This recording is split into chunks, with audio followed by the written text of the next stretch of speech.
Good day, everybody. Today we're going to talk about the week 3 assignments, or reading assignments. uh, First of all, we have chapter 4 in the Cross-Miller book, and then you have the pamphlet I sent out for the Sarbanes-Oxley Act. And the topic for today is ethics in business decision making.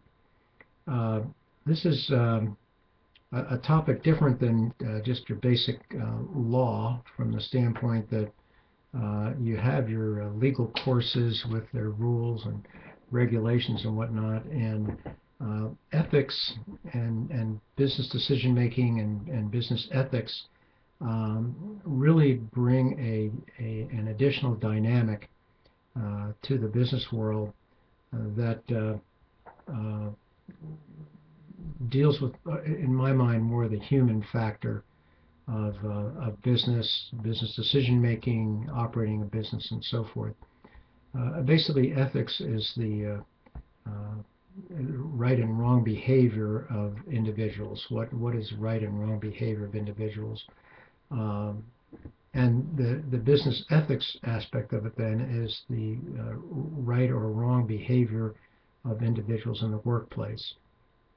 And business ethics, which is what I'll refer to it as at this point, really deals with two different areas. One is the outside aspect of business ethics, dealing with customers, suppliers, and those kinds of people who have activities with the company, have relationships with the company. And then you've got the ethical aspects of the inside of the company, namely the employees and their relationships to one another and with the supervisors, colleagues, and so forth. So you really have two subcategories, if you will, of business ethics and workplace ethics. Let me take you back a little bit, though, to historically with the concept of business ethics. Business ethics is pretty much a new concept. Ethics, of course, dates back to probably the beginning of mankind, but business ethics is a relatively new phenomenon in America, and has, I think, also expanded into many other parts of the world with globalization and so forth, certainly in the Western countries. Back in the 1880s is when the United States began to become industrialized, and the workforces became more concentrated. As you probably recall, America was pretty much a farming, agrarian society for from its founding. And now we were building factories and manufacturing facilities and so forth, and workers were becoming more concentrated in the cities and whatnot, to the extent that companies eventually, in today's world, companies would be 300,000 members of one company. So the workforce grew significantly. But in the 1880s through into probably the 40s and 50s,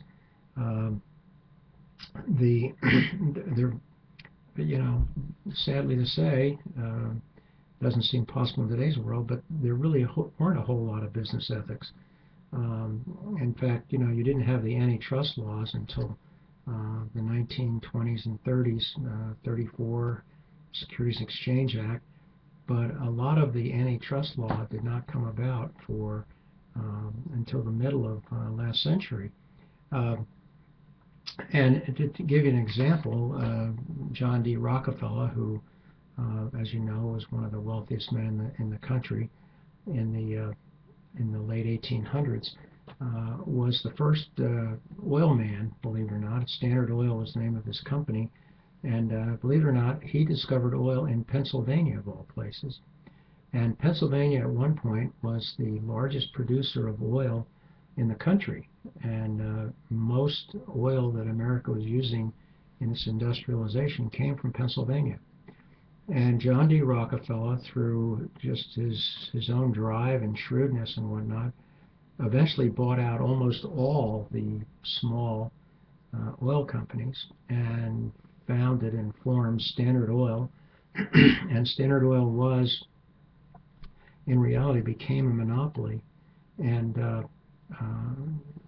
Rockefeller controlled the vast majority, 90+% of the oil that was drilled and brought to the surface in America.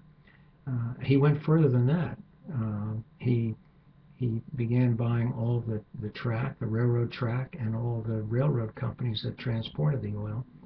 So the result was he had a vertical monopoly from bringing the oil out of the ground to delivering it to the end users. And ultimately, the famous antitrust case, I think of about 1912, where the government came in and required him to break up Standard Oil, to break it into different parts and pieces in an effort to create more competition. But during that time, workers just did what they were told. And all the major industrialists of the era, the only thing they cared about was making a profit, was making as much money as they could, making their companies as profitable as they could, and the welfare of the worker was second. The considerations of, as I said, and competitively, you just simply try to drive your competitor out of business, and there was no sense of obligation to the community or to your suppliers or anybody. And that didn't start to come about until around then the 1980s, in my mind. And it was brought about by a number of factors. Certainly not the least significant was the media. The media began to look into the conduct of businesses, to look at how corporations handle themselves as it relates not just to competitors but to the public as a whole. And so the media kind of shined a light on corporate actions and corporate activities. And you also had the rise of consumer groups. You had some consumer groups that were interested in the environment, interested in employees, working conditions, and so forth. You had the unionization already had occurred in the country in the 40s and the 50s, but still in all, businesses really didn't pay that much more attention to how they were perceived by the public. And finally, in the 80s, 1980s, it became apparent to corporations that their image was important, and how they were viewed by the public had a direct impact on their success. And so you, on the one hand, you can look at ethics as kind of an intangible, how does it really fit into the financial statement of the company, if you will? Where does it appear on the balance sheet? How do you attach any value to it? And the answer is, it's a very subtle kind of value, but it certainly is of value to a company. The old saying, perception is reality. Corporations began to realize that they had to mind their P's and Q's in how they dealt with the community where they were located, how they dealt with their suppliers, how they dealt with their customers, and even more so how they dealt with their employees. And a whole new industry sprung up out of this change in attitude, and that's the crisis management industry, and also the public relations industry, closely related to one another. But in today's world, if a company gets into trouble, they run out and hire a crisis management team. And these are private individuals that come in and coach the executives on how to put out their story about what happened, what their actions are going to be to prevent it from happening, what kinds of things they're going to do to remediate whatever the event was that may have caused injury or harm to people. And so an example in today's world would be the BP oil spill in the Gulf a year or so ago, where now, if you notice, you'll see television commercials coming out that they have various employees BP standing along the ocean there and talking about environmental protection and talking about cleaning up the problems that it created, and how they're going to be and are a good neighbor, and want to be part of the environmental solution. So this is all part of their PR program to rehabilitate themselves. And the idea is that the public, companies really, it's one thing to say, I've got a great product and buy it, but people want to trust who they buy things from. And the trust comes out of the ethics. The trust comes from the people. It doesn't just come from, here's my product, it's a good product, you should buy it, you should like it. Believe it or not, almost all of us make a subconscious decision that a product that's been presented to us is well made, and it's well made because the people that make it you can trust. They say the product can do something, and it can do it. And so the ethical culture of the company is definitely is something of value.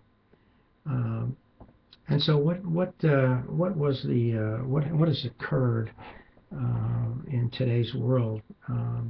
It used to be that companies would look at a business situation and say, it asks two questions: is it profitable? Can we make a good profit on it? And is it legal? And so if we fit within those parameters, let's go do it. We can do it. There's nothing to be concerned with. And that was called the moral minimum, if you will. The moral minimum was, if it's profitable and legal, it's fine. We can do it. And until the 80s, that was acceptable. Now there's the third question. And the third question is it ethical? Is our conduct of a nature that we're not going to be perceived as being bad guys? That we really are looking out for our customers and the community, so to speak. So, as I said, today image is very important, and image is created through ethics. Now I'm going to skip ahead a little bit and go from skip over the first couple of pages where it talks about the gray areas of the law and short-run profit. I do want to touch on that part of the introduction, but then I'm going to move over to section 3 on approaches to ethical reasoning, because I want you to have some of the basic philosophical origins of the idea of ethics. But before I do that, I want to slip back one more time to this idea of short-term profit maximization that the book talks about on page 77. Now here's my concept of that. Here's my concept of that. Companies in America, we look at profit. Profit can be looked at from two ways. One is long-term profit, or long-term profit maximization, and short-term profit maximization. Corporations tend to focus in America on short-term profitability. And why is that? It's driven by a couple of things. One is Wall Street. It's driven by Wall Street from the standpoint that, as you probably know, Wall Street has a whole host of experts, analysts, who analyze companies' performances. And they put out reports and analysis on a company's prospects and how well it's doing and so forth, which affects its stock price. So companies are under pressure to perform, and to perform on a quarterly basis, more than over the space of a couple, 3 years, or even a year. In many instances, the determination of the company's health and value and so forth is its short-term profitability. Did it make as much money as the analyst said it should make this quarter? That's 90 days. Okay. The other one is compensation, and primarily in the area of executive compensation. And that is that executives most often get their big money, if you will, or make their big money on the stock's performance, and they make it on bonuses. And so what you find is that they're motivated to drive the stock price up as much as they can, because their annual bonuses are dependent upon it. And in many large corporations, those bonuses reach the millions of dollars. It's not uncommon for those bonuses to be $5-6 million a year for senior executives in large American corporations. So what you have is those are factors that kind of play together to cause companies to think more in the short term than the long term. And what's the net effect of that from an ethical business ethics standpoint? And that is, you're more inclined to cut corners to reach those goals that are necessary in 90 days than you are for 2 or 3 years. And so what you've got is you've got a situation where, with the Wall Street demands and the motivation of executives to get as much out of their business as they can for themselves, then what kind of shortcuts are they going to take in order to get that profitability where it needs to be? And we'll talk about later on the corporate scandals, where literally the executive officers were, well, first they were filing phony, misrepresented financial statements, which made the company look healthier than it was. And ultimately, as we'll talk about, then the executives, the greed got the better of them, and they just started stealing the money from the company. When I say stealing it, giving themselves huge bonuses that the board would just rubber stamp, giving themselves huge loans. There was a fellow, Dennis Kozlowski, who I'll mention later, who was the CEO of Tyco, and he got a loan from his company for $400 million, not 400,000, $400 million. And then the board would gradually forgive it, $20 million a year, $25 million or whatever, and so he never paid it back. Actually, he went to jail, so he didn't have to worry about getting the money to pay it back, because he's in jail and will probably be there for 25 years, where he belongs. In any event, that's one other item. So what you have is, the way I see it is, you've got long-term profit and short-term profit objectives, and it's a balance, because you want your company we want it to be profitable, and in order to do that, you have to kind of look a little short-term, but then your longer-term strategic decision making to strive to grow the value of your business over the coming years, you've got to balance that. And so where I think when companies get into trouble, to me, is when they get more focused on the short term than the longer term. So a good CEO keeps that in balance. If the culture of the company and the ethical makeup of the culture of the company gets too focused on short-term profitability, short-term profit maximization, as it says in the book, then that, I think, sows the seeds for them to lose their moral compass, if you will, and to make business decisions that go counter to what we consider business ethics, which would be the moral minimum plus the human piece, plus the piece about what's right or wrong behavior in the business world. So leaving that aside for a minute, I want to move to the two major philosophical concepts, if you will, of business ethics. And they are two. One is called duty-based ethics, and the other is called outcome-based ethics, or also known as utilitarianism. Now, duty-based ethics has its precepts derived from our religious teachings and our religious beliefs in our society, and they are more people-oriented. They are more focused on people's individual rights and on groups' individual rights, groups of people's individual rights. It implies that certain rights exist, and for each right there's also a duty. And it's driven by the effects or the impacts of a business decision on the rights of other people or on the rights of others. And what's happened now is that corporations are expected to take into consideration Now, is it profitable? Is it legal? They've taken into that consideration. They think it's profitable. But now they're supposed to look at it. We expect them to look at it from the standpoint of, is it ethical for our employees? Is it ethical for our customers? Is it ethical for our shareholders? Is it ethical for the community? So now you see a corporation having a responsibility that is more complex than just making a profit and doing it legally. And it's a very difficult kind of aspect of running a business that takes a certain amount of ability and skill by the executives to do that. And so that is duty-based ethics. The other piece, or the other theory, is philosophy, is outcome-based ethics, which is utilitarianism. Now, these go back, the outcome-based ethics goes back to John Bentham, which I think is in the 1700s. It is in the 1700s, in fact. And the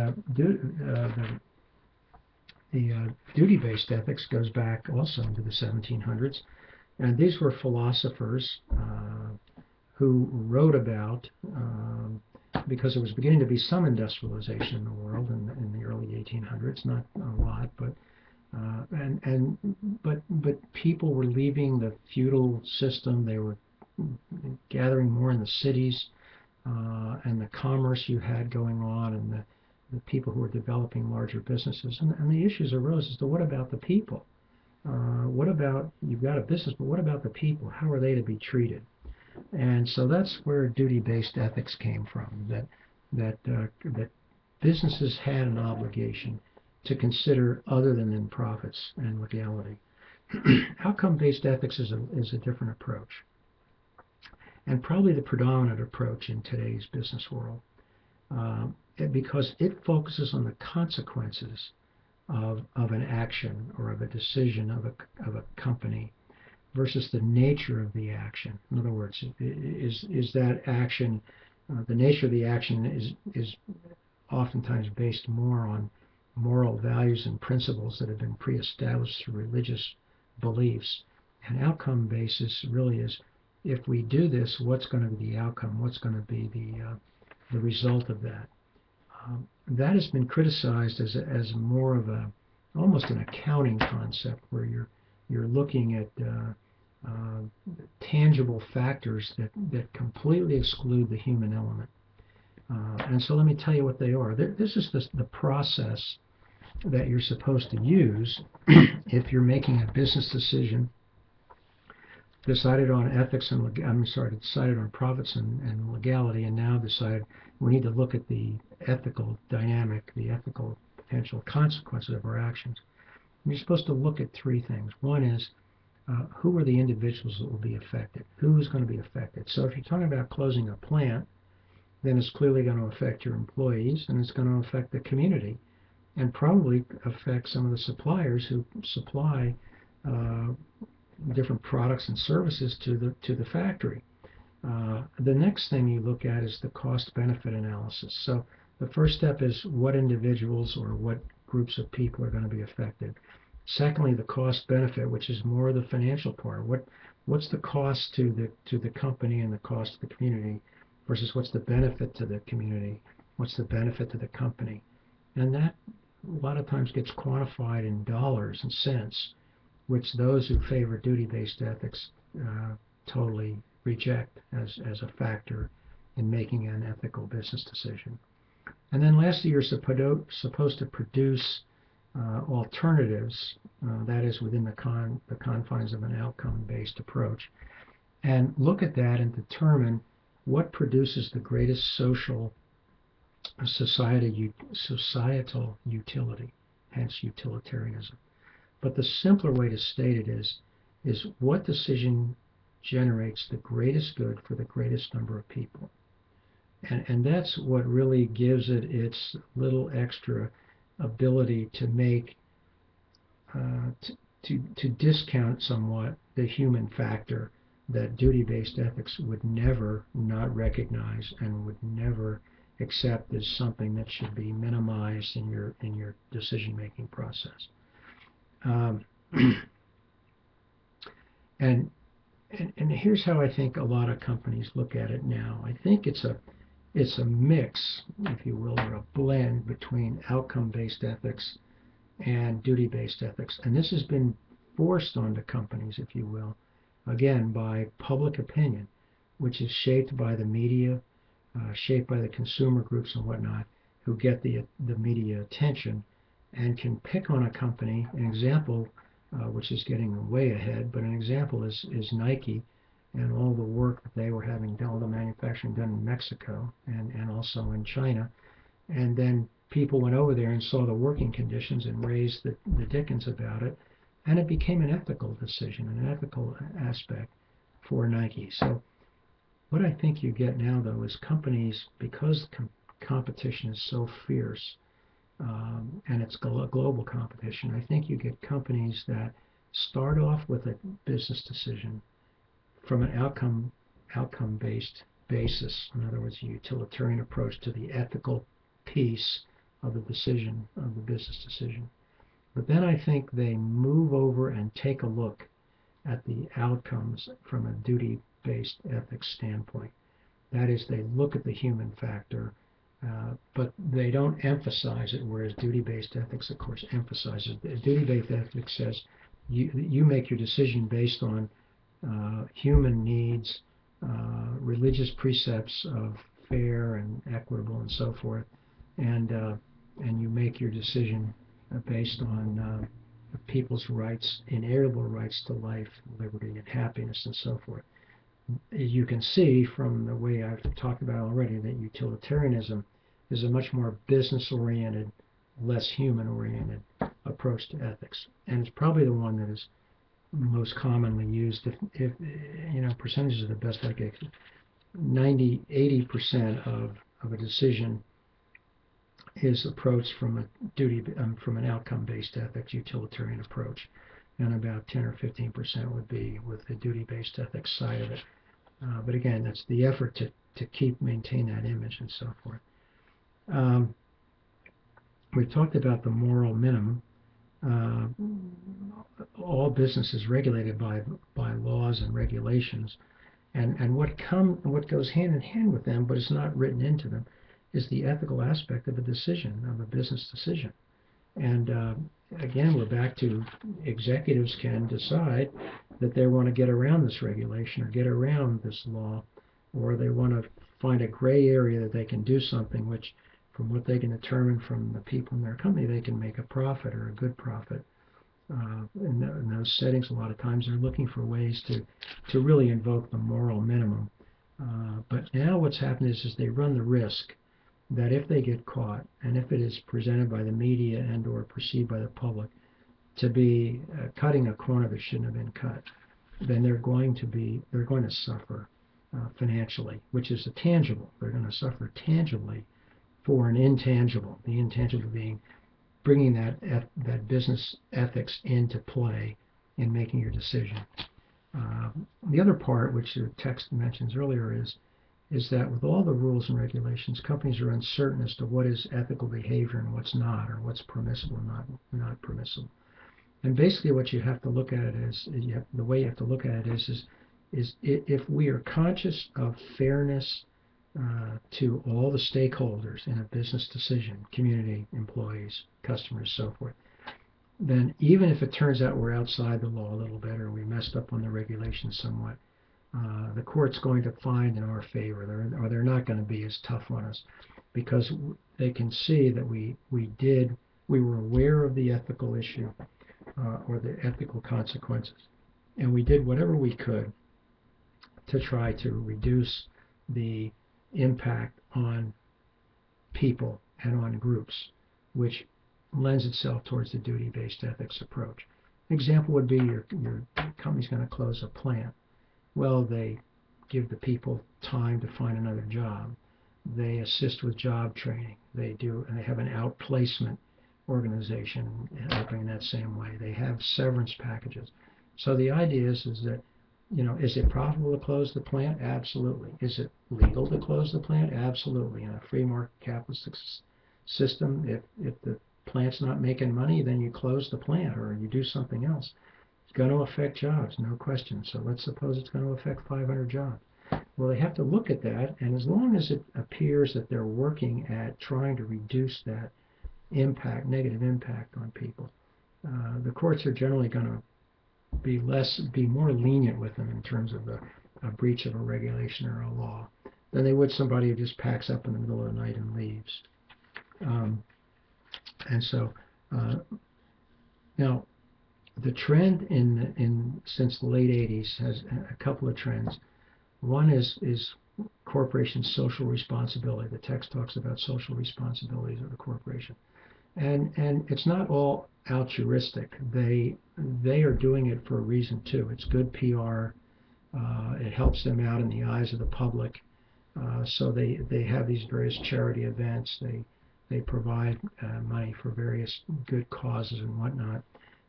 And the other thing that they've done to try to shore up their image, and really to try to get down into their organization an idea of what is acceptable conduct, is what we call the corporate code of ethics. So, or code of conduct, or in Johnson & Johnson's case, they call it the credo. But what it is it's and I'll make sure you have a copy of it. I've got several here that I'll probably pass out to you. No, I think I can email one to you, scan it, email it to you. You can see what it looks like, or you can just go online. Go online and look at General Dynamics code of conduct or code of ethics. Go online and look at. Actually, you should go online and look at the Johnson & Johnson Credo. If you just put that into Google, Johnson & Johnson Credo, it's a one page. It's one page. It's as succinct and straightforward as you can see, but it is something that's inculcated, meaning embedded into the culture of the company. And the reason I know that is the reason I know the impact of it is that I've had a number of students, probably 2 or 3 now, in the last year or two in some of my advanced topics courses for law, who are employees of Johnson & Johnson. And in an advanced topics ethics class I teach, I talk about Johnson & Johnson, and someone raise their hand and say, well, I work for J&J. And I ask them about this credo they have, which is their code of conduct or code of ethics. And literally, they are proud of it. They are committed and dedicated to it. You could just tell by listening to her talk that it meant something to her, that it was the standard by which she operated when she went to work when she was on the job, so to speak. And so what you get then is if that is passed down through the entire culture at all levels of the company, from the lowest level employee to the highest level employee, then you're going to get less ethical problems. You're going to get less situations where you have violations of laws and regulations, because that code of conduct that credo is going to cause them to pause a minute. And whereas you may be a driven executive, I want more profit, and you get the lawyers coming out of the legal department saying, yeah, this is fine, we can do this. And the executive said, well, there's a regulation here and there's a gray area there. And the lawyers say, well, that's fine, you can do it. Stop. We've got to look at the credo. What does the credo say? And it sounds corny, but they do it. I mean, I know they do because of these students I've had. Because they make significant business decisions in a large corporation are made at all levels. There's no way the CEO can know what's going on if he's employing 200,000 people.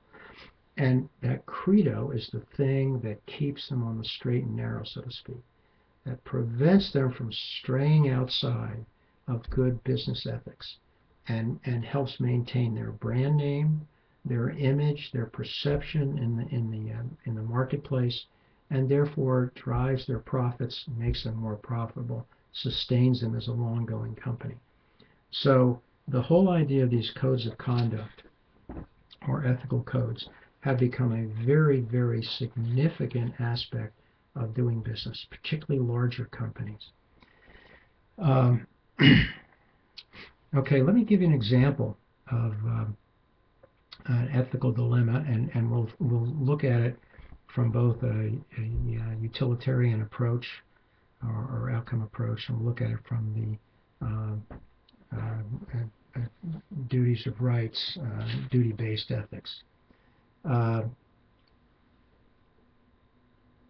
There's a case that I've come across in some of my other teaching called the Wilson Company, W-E-L-S-O-N. It's not that important, but this is a company that made glue.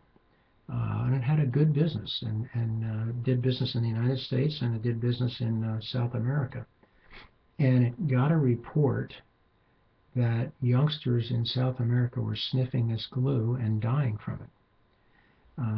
And there weren't lawsuits there they're not as litigious as we are here, but they came to the conclusion or realized that children were sniffing this glue in various Latin American countries and were dying from it.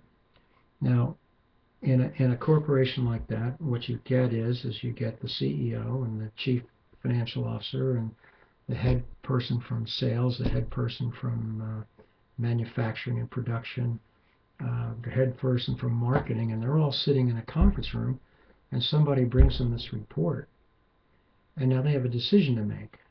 And let's say the company is has sales of $4 billion a year, and $1 billion of that comes from this glue that they sell, that they're selling in the U.S. and in Latin America. Well, now what do you stop selling the glue? What do you do in that case? Now, understand, let's suppose that they've reported 20 deaths. Well, let's suppose that 100,000 people use this glue all the time and they love it. Maybe it's a glue that's used in industry somehow, and people find it very, very useful and really need it and use it. Well, under utilitarian outcome-based ethics, the idea would, for the most part, would be, well, the greatest good for the greatest number. 20 people died, 100,000 people love the glue, we're going to keep selling it. So you have that approach. Is that the approach to go? Or duty-based ethics might say, no, if you're harming people, no matter who they are, you have to take some action. In fact, those who were very evangelistic about it would say, you got to stop selling that glue. I mean, okay, so now a company's sitting there looking at that, and they're thinking about a number of things, but not the least of which is theirs goes 25% of their revenue. And who knows what the profit margin might be. It might be huge on this, but certainly you have to assume it's pretty significant profit margin. So now are they going to cut out 25% of their business because they got reports on youngsters sniffing their glue in Latin America and dying from it? So that's the issue. Then the issue is it going to happen in the United States? Should we recall the product? Should we stop making it? If it happens in the United States, are we going to get sued? How many lawsuits do you think might occur? How much are they going to cost us to settle them or get out from under them? So, that's kind of the cost-benefit analysis would then kind of play into, what, let's just stop selling it. Either let's not sell it in Latin America, but let's not stop selling it altogether, and let's just go ahead and sell it in America. That's, if that's of the $1 billion, if you're getting $700 million from the U.S., then, the decision is, do we keep selling it here in the U.S. because nothing's happened in the U.S.? And then is the next meeting going to be about, well, we had 3 cases in the U.S., maybe we ought to stop now, or do they want to buy time to go back into the laboratory and try to change the compound and so forth? And then there's the issue of, well, these kids on their own picked up the glue and started sniffing it. What's our liability there? So you can see lots of these factors go into making a business decision, and there's the ethical dynamic of it, which they would hear about from a lawyer in the trial who would, if they went to a trial, say, you knew this glue, the kids were sniffing this glue and they were dying from it, so the compound was causing death, and yet you continued to sell this out to the public. And they're trying to convince the jury, not so much that certainly that the law is against them, but it's against ethics, good business ethics. And if you can get a jury to say, you know what, they should have not sold that product, and by God, they should be punished for that, then the next thing you know, you've got a huge verdict against your company. So now you have to try to figure out a way to deal with the ethical dynamic, because it does create vulnerability to your company. Now let me change the facts a little bit. So let's say basically what Wilson did was they stopped selling it in Latin America. They just pulled it out because they were getting most of their sales in the U.S. They weren't having any trouble with it. They examined the compound. It seemed to test up fine. They just decided to pull out of the Latin American market for fear of litigation and whatnot. Now let me change the facts a little. Let's suppose that the glue created an illness in someone that was a transmittable disease. So in other words, now the ethical facts are, or the facts are, that someone can sniff this glue or use this glue, and depending on your biological makeup, you could get a disease of some kind, and that's transmittable. So now you have people who might use this product in South America or in America and are traveling all over the world or whatnot. Are they going to spread this? And therefore, if it's transmittable, how does that change your ethical duty there?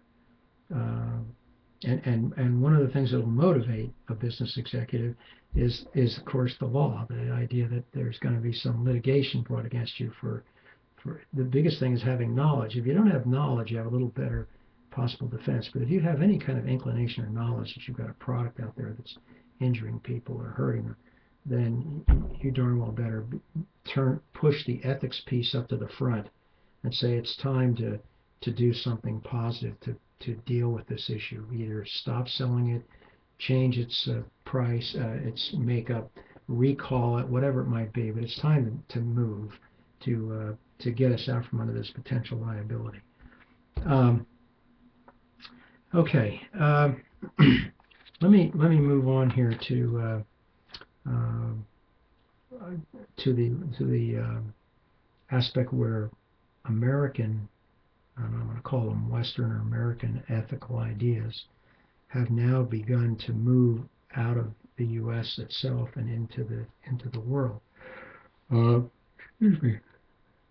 I'm sorry.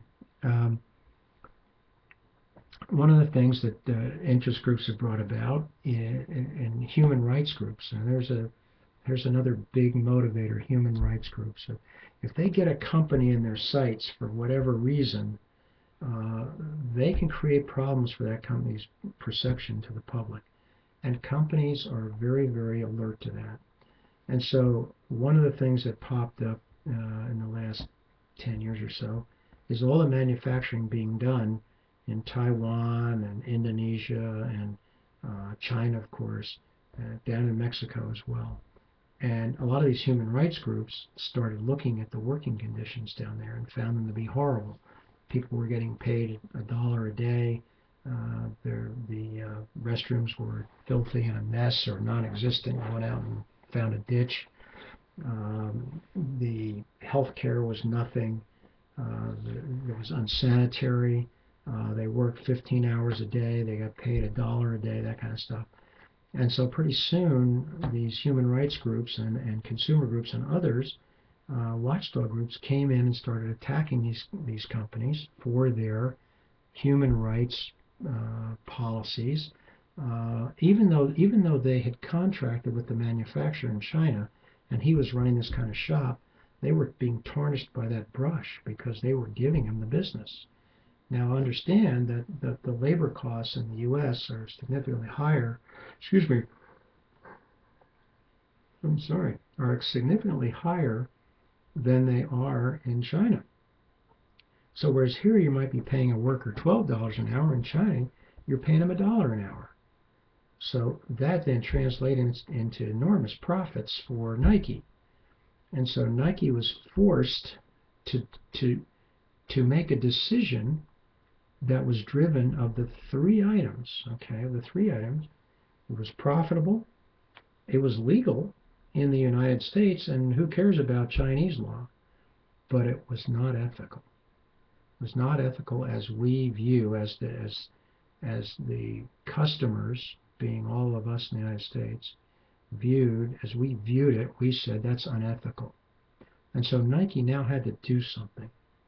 And so what they did do was, of course, they did a public relations thing as well, but they then put demands on their manufacturers, even though the employees didn't work for them, that they had to clean up the bathrooms, they had to get adequate restroom facilities, they had to clean up the plants, they had to cut down the work hours, so people, instead of working 15 hours a day, could work 10, and then if they wanted to work more, they could, but make it up to them. In other words, all the working conditions were then addressed, and they weren't addressed because the law required it, and they weren't addressed because we'll make more money, although they certainly might well do that.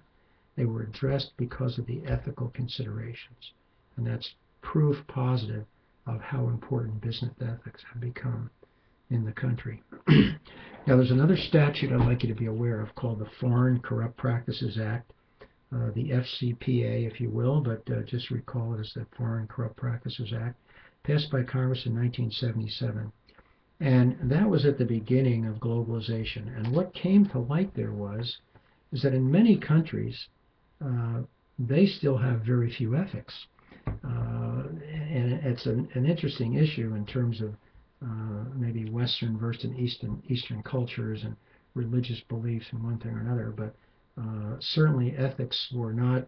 Well, basically, what are people in Pakistan's business world? What are their ethics? What are they in China? What are they in Taiwan?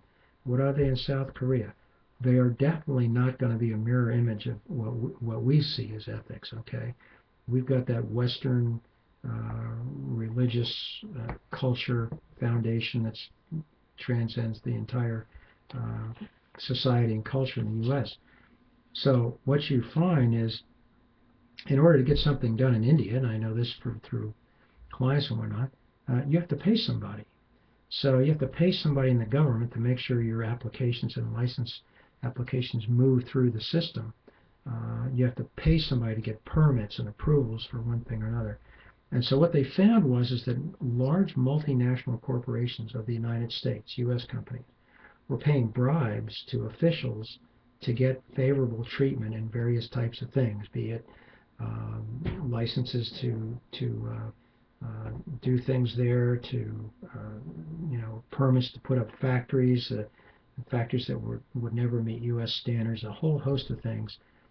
But they were bribing officials to allow them to do that. And we passed the Corrupt Practices Act in 1977 and made it illegal to bribe foreign officials in order that they could use their office to provide a business opportunity for the company. It was okay to give little gifts and whatnot, maybe a small amount of lunches and whatnot for lower level government employees who were more in a ministerial role than in a policy making or decision making role. And so the Foreign Corrupt Practices Act shows you that this whole concept of ethics, business ethics, is beginning to move outside of the United States into other countries. But at this point, it's primarily been focused on companies, U.S. companies, and clearly you can't force Korean companies to change their ethics or have certain ethics or whatnot. You can refuse to do business with them, but you certainly can't impose upon them our ethical standards or our business ethics and decision making. So that can also put us at a disadvantage from a competitive standpoint, because maybe the Indians could care less and bring over their bag of money to the Koreans and pay the officials, and away they go with permits, and we're spending 3 years getting through the permit process so we can get into business. So lastly, let me come back to a couple things that are earlier in the book. One has to do with financial institutions. They're talking about ethics in financial institutions. This is a pretty sore spot for me, but it's very problematic for me too, because, as I've said before, I'm pretty much a free market guy. I'm a strong believer in the capitalist approach to things. I do acknowledge that regulation is necessary. Certain regulation is necessary, but I think it's overregulated at this point. Nonetheless, I do have an axe to grind with the financial institutions. A lot of it's from my background, in that insurance operation that was tied with financial industry, and we also had a mortgage operation that, of course, gets its mortgage money to lend to people through its connections with banks and so forth. But the financial institutions went a long way towards causing our current crisis that really came about in 2008, latter part of 2007, which put us into what we call the Great Recession. It was a depression, but they don't want to call it that. Well, maybe not, because unemployment was in the 20s, and in the 1920s it was 20%, 25%, and here it's been, I guess, 10 or 12. In any event, here's the point. I can guarantee you 100% that ethics, that the idea of business ethics, of how you're expected to act as an employee of a company, whether you started yesterday or you've been in the company for 3 or 4 years, they start at the top. Start at the top. And I mean the top. The CEO is the guy who sets the tone of how the company's going to operate from an ethical standpoint. They're all going to operate from the standpoint of wanting to make a profit. And they're all going to operate from the standpoint of, is it legal? Are we meeting the moral minimum? But the moral minimum's no good anymore. It has to be something more. Companies have to do more from an ethical standpoint and more consideration to business ethics when they make decisions.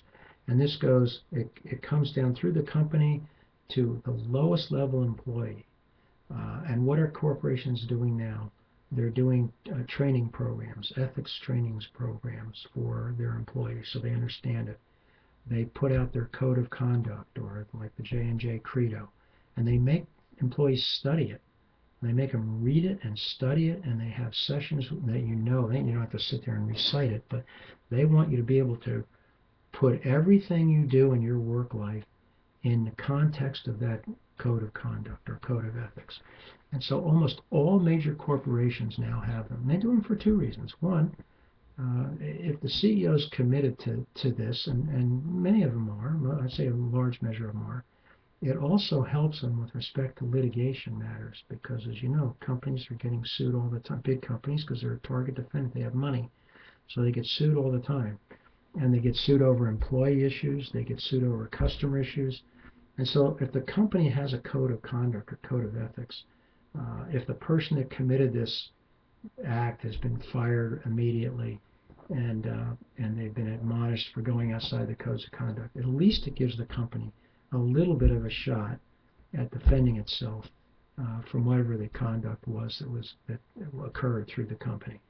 So it's just as plain as the fingers on your hand that the culture that is set by the CEO of the company, and what you'll have is, because I've had a lecture from J&J, or a video of a lecture from J&J, and I first saw the Jim Burke, who was the first CEO, who handled the Tylenol case when Tylenol was poison.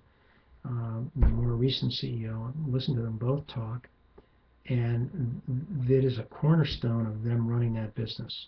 And so what you have is, when it's embedded enough in the corporate culture, then the succeeding presidents are going to recognize and they're going to reproduce that attitude.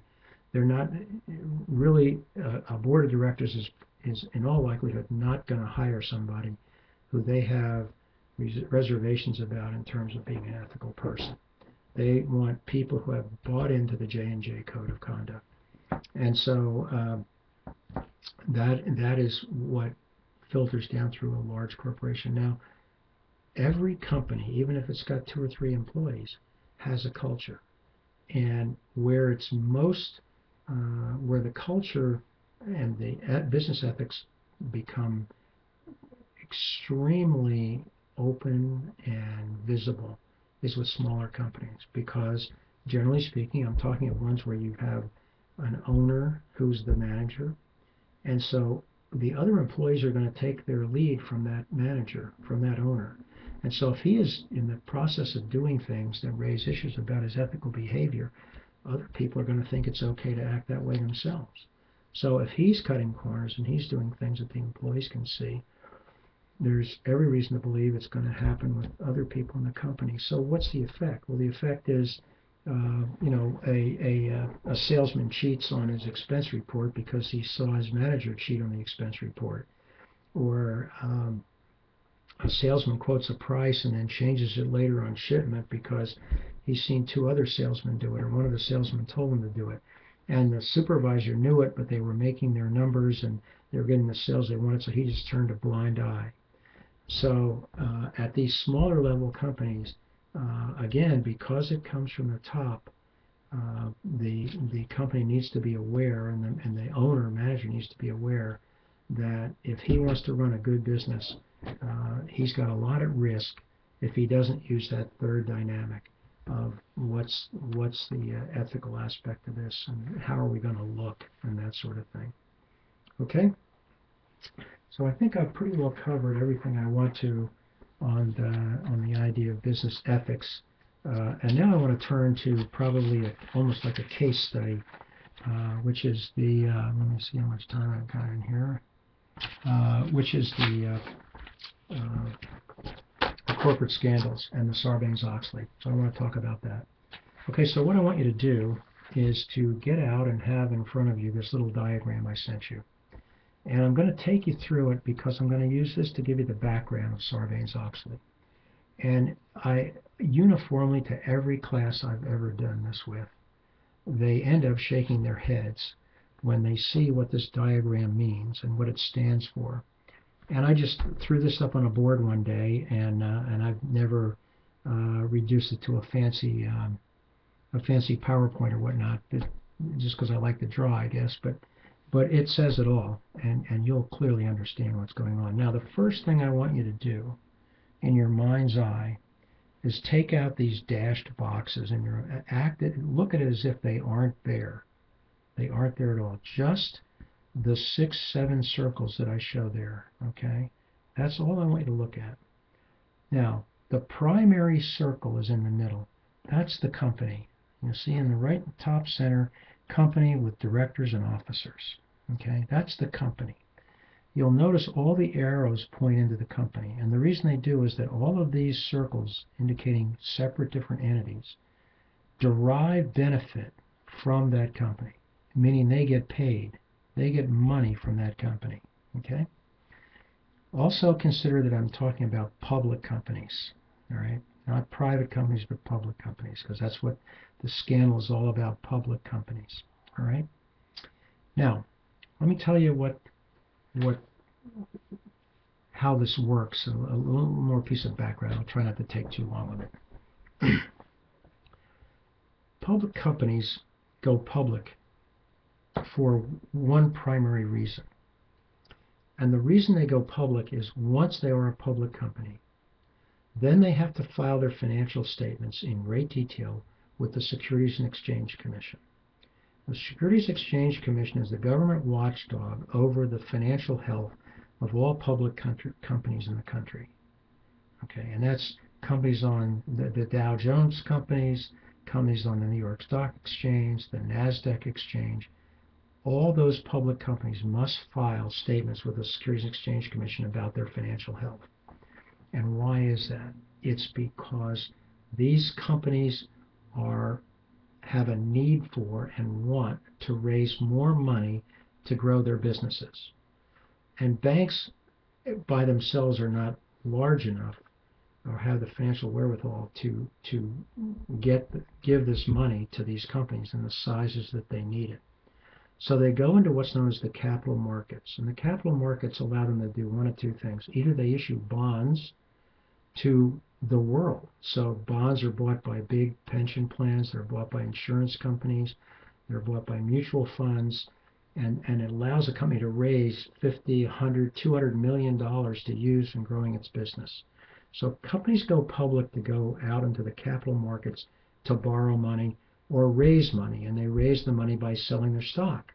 So they might decide to offer 10 million shares of stock at $30 a share, and that gets them, what, $300 million. So they'll have a stock offering. So they're going to either offer stock Now, are you going to buy stock in a company if you don't know what its financial condition is? How do you know whether it's going to go broke the next day or not? So that's why people will buy it, because the SEC, the Securities and Exchange Commission, has said this company is sound. We've got their financial statements. Now they're not saying it's sound. They're the policemen, so to speak. So basically, they'll say at this point we don't know whether they're cheaters and crooks, but they've got all their filings and they look okay to us. They can certainly investigate anything that doesn't look right, but generally speaking, they look right. So what happens is the pension funds and the insurance companies and those large non-bank financial institutions will buy a company's stock. The company raises the $10 million or $100 million and proceeds to put that into new equipment, new research, whatever it might be. So they're going to the capital markets to get this money. Now, that is all about trust. It's all about trust. It's knowing that when this company tells you it's financially sound, it is sound. All right? Now, a company in the capital markets needs the support of these other entities around it. Okay?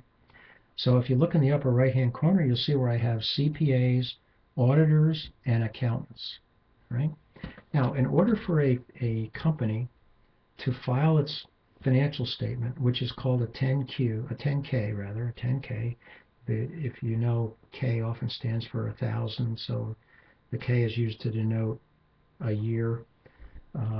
That's an aside, and I probably confused you, so I apologize. But in any event, it's called a 10K, filed every year with the financial conditions of the company. In order to do that, large CPA firms like Ernst & Young, formerly Arthur Andersen, not formally, but another big company, Coopers and Lybrand, or now called Coopers. I think it's called Coopers Price Waterhouse. And then there's Ernst & Young, and there's Deloitte.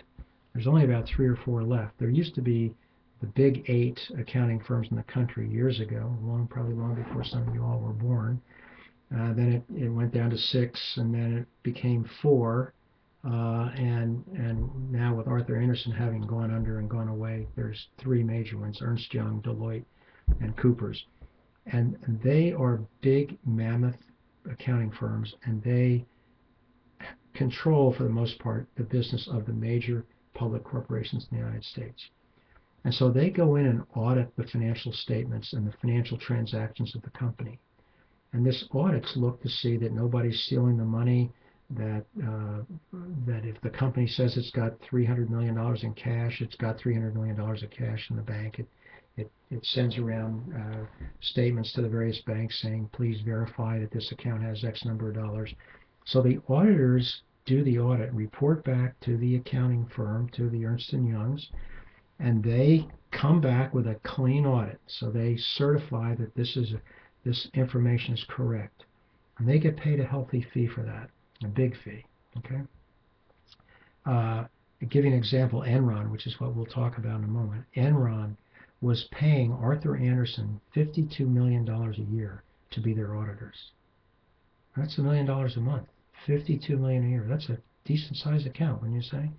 And so Arthur Andersen would go in there, look at all their books and everything, and they were to look at all their financial transactions.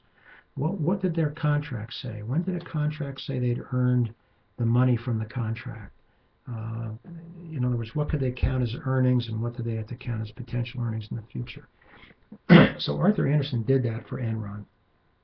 Now, what then happened was these companies, these accounting firms, then began to start another division, if you will.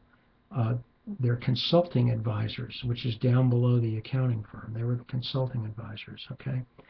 And what they did is as consulting advisors, because they were so closely tied to the company through its financial statements and knowing about its finances, which are all reported to the public, then they began to provide organizational advice to how the business was run.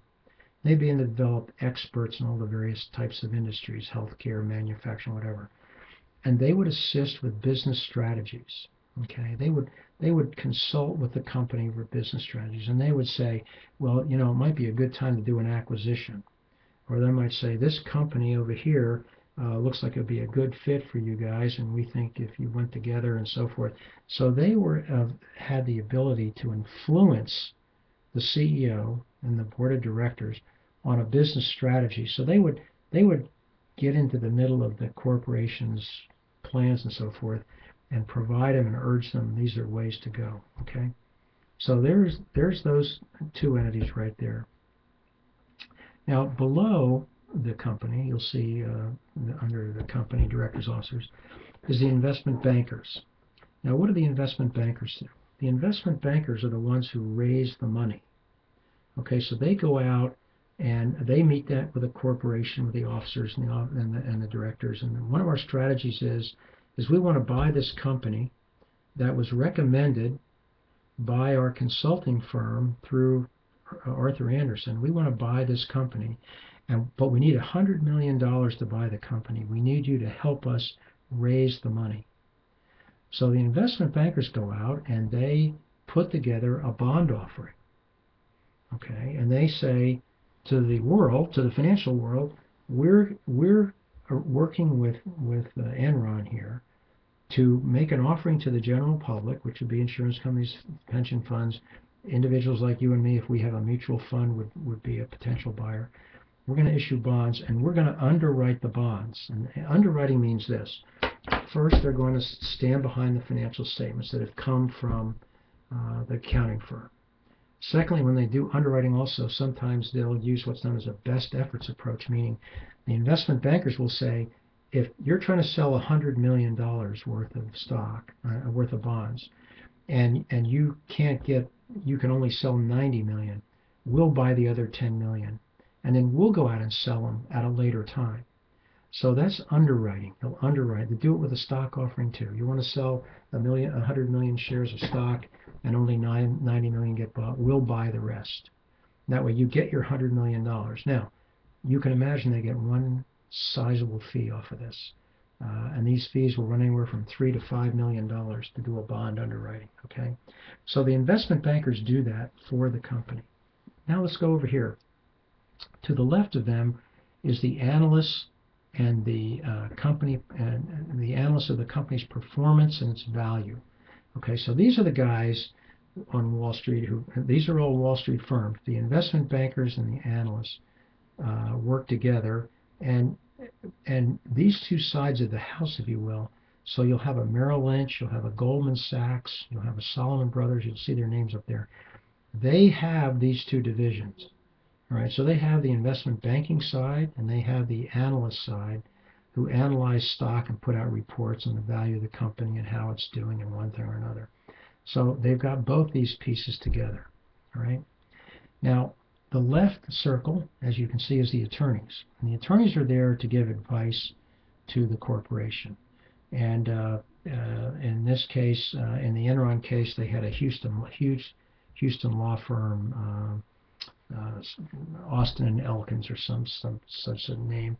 When I say a large firm, 1,000 lawyers. That's large, right? And so they would provide legal advice. And their legal advice might involve questions of whether the audit was handled, whether the accounting firm is correct to say that they need to classify an asset one way or another. The lawyers will look at the laws relates to that. The lawyers might look at they would be involved in the merger and acquisition aspect of something that was recommended by the consulting guys, because they'd be drafting the agreements and whatnot. Okay, so they're also tied hip and shoulder to the corporation. They might work with the investment bankers to do the bond offering. They have a thing called bond counsel. Okay, so this is the way the thing operated. This is the way it all operated. Okay.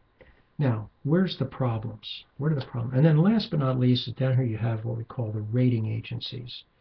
So when an investment banker gets together with the directors and officers of the corporation, usually the officers, and they're going to do a bond issue, then they get the rating agency to look at the bond offering, and the rating agency is supposed to say that this is such a sound investment that we're going to rate it AAA, which is the highest level you can rate a bond in the investment community. Okay, so it's a AAA rated bond, which means it's going to get the top price, if you will. of a bond. In this case, it's going to, in this case, not to confuse you, it's going to have to charge a lower interest rate to get people to buy it because it's a AAA bond. If it's a triple B bond, it might have to offer 6% interest versus the AAA that only has to offer 4. We'll pay you 4% to loan us your money, and because it's a AAA bond, then a lot of pension plans can buy it because it's considered quality, top quality bond. But the rating agency has to stamp that AAA rating on it. They have to say this is an A-rated bond, a AAA rated bond. And once they get that, then the investment bankers go out there, and now they're going to sell the whole $100 million. I mean, if you've got a AAA rated bond, because the big rating agencies that you may have heard of are called Standard & Poor's and Moody's. Those are the two most significant rating agencies in the country, most well recognized in the world. If they say a bond's worth AAA, up until now, you take it to the bank, right? And so with that kind of a seal of approval, the investment bankers at this time had no problem selling all the bonds, even though they were agreeing to underwrite them if they weren't all sold. With a AAA rating, no problem, okay? And what happens is the investment bankers get all the information, put the bond together as bond counsel with the lawyers, and take it to the rating agency, and the rating agency says, yeah, we agree, that's a AAA rated bond. And so now the investment bankers put it out in the marketplace and raise the $100 million, okay? Now, that's the way it all works, okay? You've taken the boxes off, that's the way it all works, okay? What's the problem? Well, here's the problem, and this problem started probably 20, 30 years before it all hit the fan in 2000, 2001, 1999, 2000, 2001. Now put the boxes back in. Put in the dashed boxes, okay? And it's not going to take you long to catch on. The problem is that these two entities on the right, the auditing firm and the consulting advisors, are the same company. The problem is, if you take the boxes in the lower left, is the investment bankers, the Goldman Sachses and the Salomon Brothers, and the analyst performance division are the same company. The same company. Okay? Now, here's the deal. It turns out that in accounting, auditing is what they call a loss leader. That is, companies get paid smaller sums of money to do an audit job. It's grunt work, it's crap work, if you will, excuse my French, and accounting firms do it only to have the relationships that they get with their consulting service. That's the primary reason they have it, okay, because they derive millions of dollars in fees for assisting in the strategies to buy another company, to sell stock, to sell off a division, okay, because they're getting all that financial information from their friends across the hallway doing the auditing and the accounting work, provide them with the information that helps them say they go out and find a company to buy, okay? Now, so now here's what happens. Remember I said most of these public companies are driven by the stock price and making sure the company's sound, finance, making a lot of money, okay? Now how do they do that? Well, they've got to give a financial statement that looks really good. But in order to give a financial statement that looks really good, the auditors have to sign off on it.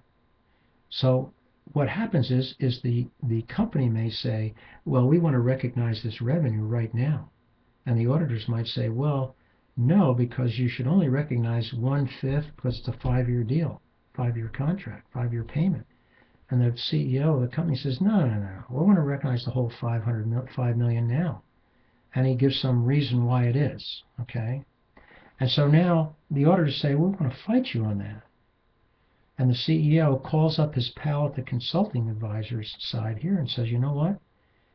Either you straighten these guys out, I want that $5 million to hit the bottom line and improve the stock value, or you don't get any more consulting work from us. Make sense? So now here you have the same company. So what's going to happen is they're going to put pressure on these auditors. Worse than that, the CEO is going to tell the Arthur Andersen auditing side of their business, say, you know what, we'll get new auditors. We'll go to Ernst & Young. Well, guess what? Ernst & Young's got the same setup. Ernst & Young says, come on over, boys, because we've got consulting services too. We can do the same thing they can do, and all the big accounting firms do. So now what's going to happen? If you're getting $52 million a year on this account, are you going to look the other way? Or are you going to say, well, okay, that doesn't look like it's that harmful. We won't call that. We won't call that other $4 million unrecognized revenue contingent revenue. We'll call it revenue because they don't want to lose the account.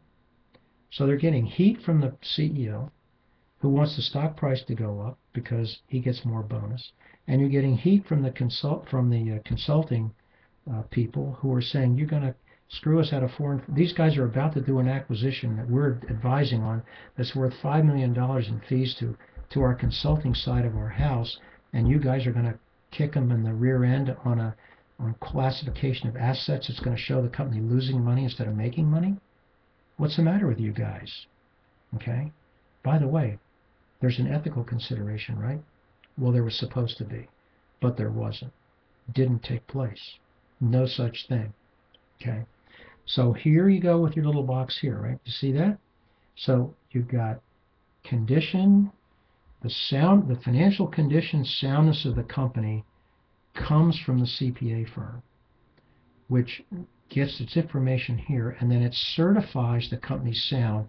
And that 10K, which is prepared by them and certified by the accounting office, goes to the SEC, and the SEC puts this out in the public, and the pension funds look at it and say, this is a great company. Okay? But the accounting has been played with because they recognize $5 million in profit they shouldn't have recognized. Because if you look at the contract, it clearly says it's $5 million over 5 years, $1 million over 5 years. But they figure out ways. Accounting is not black and white. It's gray. There's a lot of gray to it. So you can see where the conflict of interest is here. An enormous conflict of interest between these two entities, and they're the same company, right? So if the auditors did their job and they saw that this company was going to try to buy another company, and they were going to do it in a financially unsound way, these auditors should be blowing the whistle and saying the company's not financially sound. And what big accounting firms do is they refuse to certify the statement. And if they don't certify the statement, it's going to get out in the public, and the company's stock's going to tank, going to go down. Well, they don't want that. They're getting $52 million a year. So pretty soon, and then there's one other thing too about this, let me point out. Historically, for years, the senior people in these accounting firms, in other words, you'll have a senior manager who oversees the accounting of Enron, for example, and Arthur Andersen probably had 100 people dedicated to doing the audit work for Enron. It was a multi-billion-dollar company, huge job. So the senior guy up there and maybe his second guy, they talk to the CEO and the chairman and the chief financial officer all day long. Okay? What happens with these top-level people in the accounting firm, 2, 3, 4? They get hired by the company eventually. They work 4 or 5 years, and they move over there. So now, are you gonna excuse my friend, are you gonna piss off the CFO if you're hoping to get a job over there? And instead of making your 100, 200 grand a year over here as a big-time guy in the accounting firm, now you can get over here and be a senior officer and get $3 million in stock options every year? Are you going to really step up and say to the CEO, you can't report that way? I don't think so. And that's what happened with Enron. Okay? So here you see the leverage points, and when you get that, you get ethics disappearing, or you get ethics just not coming to play at all. Now let's move over here and look at this group. Okay, here you've got Goldman Sachs or Salomon Brothers. Let's call Goldman Sachs. They're one of the more famous ones, okay? And here they're investment bankers, right? And they get big fees every time a company wants to sell more stock or sell more bonds, issue more bonds, okay? And so when the company wants to do that, of course, the value of those bonds and how well those bonds are received and can get sold is based upon the financial strength of the company, right? But another major not a certification, but leads huge credibility to the bond is the analysts. Because the analysts spend their time, they have a reputation of looking at the operations of the company. These analysts, they're usually very specialized. They'll be in special business industries and businesses, okay, like the airline industry. And so there'll be 4 or 5 analysts. They look at all the financial statements. They talk with people in the company. They find out what the strategic plan is. And so they put all this information together, and these are the guys on Wall Street who says this stock should be worth $30 a share next year. These are the guys who say this company should have a dividend of $10 a share next quarter. These are the guys who say this company will earn 35 cents a share at the end of the third quarter. So they're the ones who talk about whether the company is valuable, how valuable it is. And that translates into its stock price, okay, and into the value of its bonds. And bonds deal with risk. If you're obviously the company's borrowing money from you, if you're buying their bond, what's the degree of risk? Well, the risk, part of the risk is what do the analysts say about the company's performance, okay? They're in the same company. Just like over here with the CPAs, the analysts and the investment bankers are in the same company. They both work for Goldman Sachs on opposite sides of the hall, okay? Now here's what happens. An analyst starts to beat this company up by looking at its financials and saying, I don't think these guys can get it to $30 a share. In fact, I think the industry is collapsing more. I mean, it's deteriorating. Earnings are going down. And I don't know if this company can meet its standards, and so meet its profit goals and whatnot. Management is poor. I mean, they do look into all that. They don't have any new products in the pipeline. All that sort of thing comes into play, and they put that out. That's issued can be issued weekly, monthly, whatever. Whenever an analyst wants to release a report, it's his attitude, his view of what this company's doing. Is this a good company? Is it run well? Is it financed well? Is it got too much debt? Is it future look good? Is it going to continue to grow? What is the industry? It does all that stuff, right? So the financial markets look at that. Who looks at that? The pension plans, the investors look at it. The investors, the people who have the big money, pension plans, insurance companies, other financial institutions, large financial institutions. Okay? Now, here's what happens. If an analyst puts out a lousy report, says this company's got big problems, who do you think wants to buy its bonds? Nobody. Nobody wants to buy bonds from a company that's been panned by the analysts at Goldman Sachs saying this company is being run terribly. In the meantime, the CEO at Enron goes to the investment banking boys who he's tight with, and he's really tight with. They're tight with him because why? They want him to refer all the bond underwriting and all the stock offerings because they make millions of dollars in fees to set all this up and make sure it gets sold. So now the CEO is getting this terrible report from this side of the hall.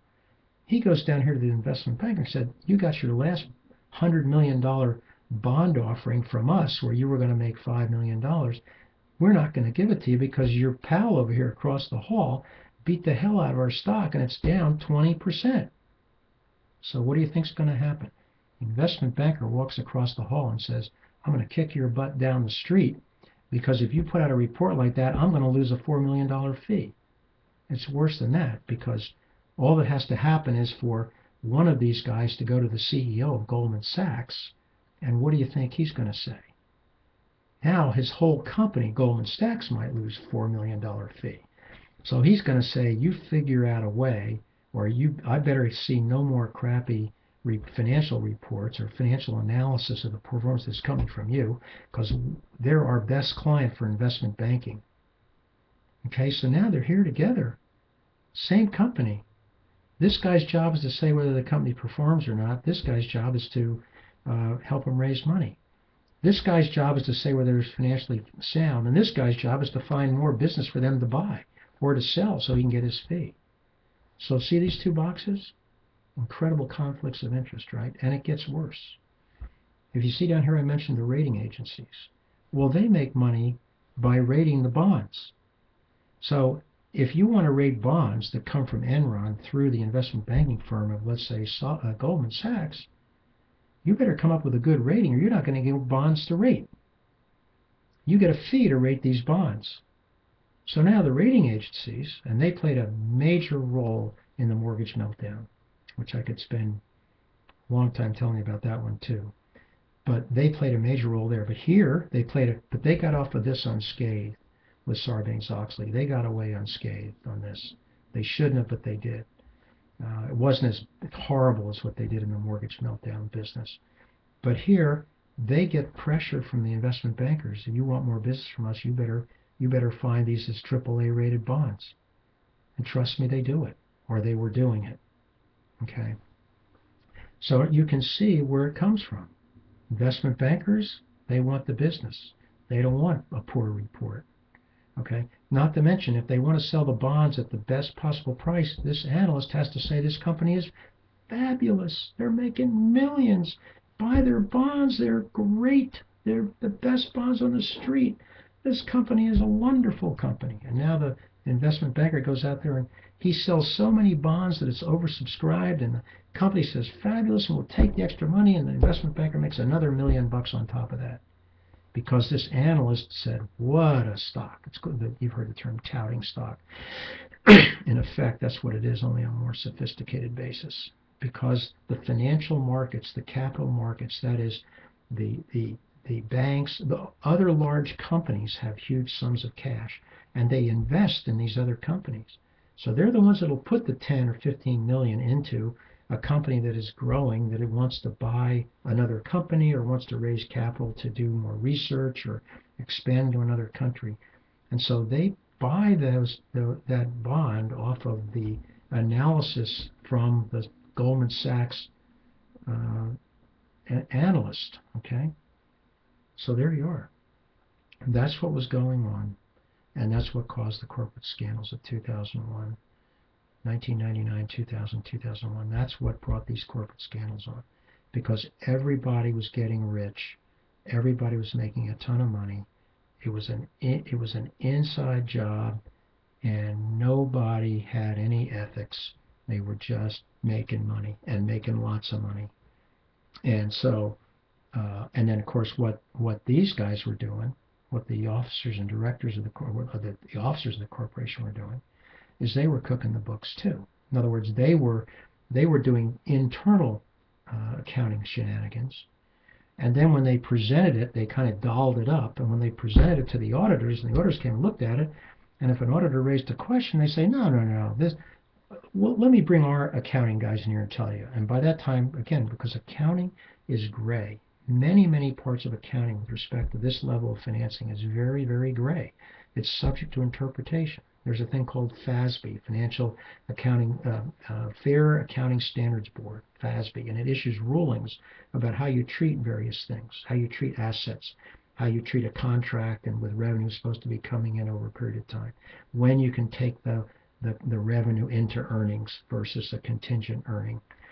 So these auditors come in here and they get their accountants in to go against the auditors of Arthur Andersen and the accounting people there, and they compromise on how they're going to interpret it. And the result is another $10 million falls to the bottom line, the earnings go up, the stock price goes up, and now the stock price has gone up, so now they go to the investment bankers and say, now we want to get some bonds because we need more money. And the bond guy, investment bankers say, well, your stock's going up, great. Okay, we'll do that. The analysts see the stock going up, great stock, go. People should be buying it. And these four circles make it go. And down here, these little boys in the agency give it the kiss, the blessing, and off it goes. And that's what was happening. Literally, companies overstated their earnings. That's the thing you hear about, overstated earnings, by billions and billions of dollars. And the result was that corporate executives made hundreds of millions of dollars, and these companies went bankrupt. Most of them went bankrupt and lost everything. And you say, well, that's too bad, that company went bankrupt. Guess what? These companies employed thousands of people. Those thousands of people could have been your mom and dad who had their retirement plan with this company. All right, they could have been, it could be in a young couple that wants to buy a house, and they put $25,000 in a mutual fund, and the mutual fund owned a big chunk of this company's stock, and the company went bust, and the money's gone. So the fact that these companies went under, does it mean much to any of us? Damn right it does, because a lot of people lose their life savings, and what happens then? You lose your home. Nothing causes a marriage to blow up faster than money problems. And so these characters, who many of whom are in jail for 25 years, and as far as I'm concerned, if I'd been the federal judge, they'd be in jail for life, destroyed the lives of thousands of people so they could get another $10 million bonus after getting paid $5 million a year in salary. And so you can see where the uproar occurred. And now we're at Sarbanes-Oxley. Okay? So let me take you to Sarbanes-Oxley. Keep the sheet in front of you. It'll tell you what I'm going to talk about now. Okay, Sarbanes-Oxley. What's Sarbanes-Oxley all about? Sarbanes-Oxley did a number of things. First of all, the accounting industry was self-regulating. No more. Okay? And I'm not a big government regulation person, but believe me, in this case, this was long overdue. Oh, last thing, the lawyers. Let me tell you about the lawyers' role in this real quick. If a company goes to do something, remember, is it profitable, is it legal, is it ethical? If it goes to do something, it often checks with its lawyers to see if it's legal. If it gets what's known as an opinion of counsel that what they're doing is legal, then the officers are protected from personal liability under what's known as the business judgment rule. And the business judgment rule is that if you go out and seek counsel from expert people, go out and get advice from expert people, which in this case you've gotten information from the accounting firm that says this is fine. You've got the rating agency says your bond is valuable. And you take this to the attorneys and say, now we're going to offer these bonds with this little twist on it. And the lawyers say, you know what, that looks okay to us. We're going to issue an opinion of counsel. Then that's the last kind of that's kind of the ribbon. You tie it up in the lawyer's opinion of counsel. And now these officers are protected from personal liability, is what they really want to make sure they are. And so if someone sues the corporation, they can't sue them personally. They can only sue the corporation. Now the lawyers were not really deep into what was going on here. I have to believe they should have suspected it, because the one thing a lawyer generally knows, as well as he knows his own name, is conflict of interest. And I can't imagine that the sophistication of the attorneys in this scenario didn't understand a conflict of interest and what was going on here. They had to see the entities. I mean, lawyers at this level are extremely smart, bright, understand the area they're working in. They had to know. Okay, why didn't they do anything? Because of what's known as attorney-client privilege. Because they were providing legal advice to these officers of this company, and they probably had access to all this information.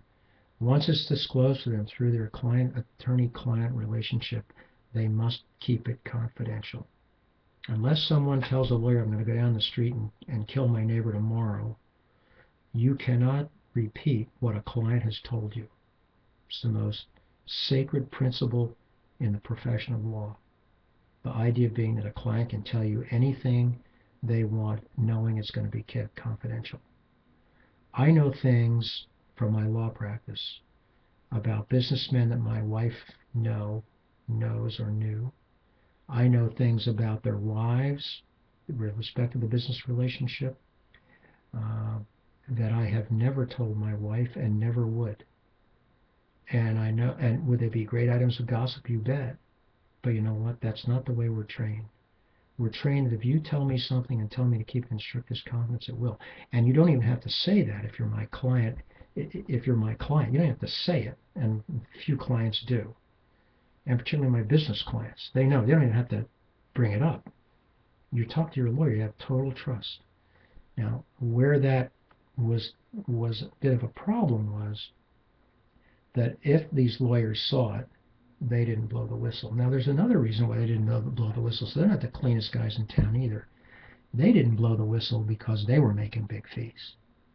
Okay, this law firm was making something like 12 or 15 million a year on legal fees advising Enron. Okay, so their ethics disappeared as well. In fact, in the Enron case, a lady by the name of Sharon Watkins, who was a vice president in the internal audit department of the company, which probably employed another 200 people, okay, huge businesses. She went to Ken Lay, who was the CEO of the company, when she saw what was going on with the internal financial statements and the way they were being compiled and put together.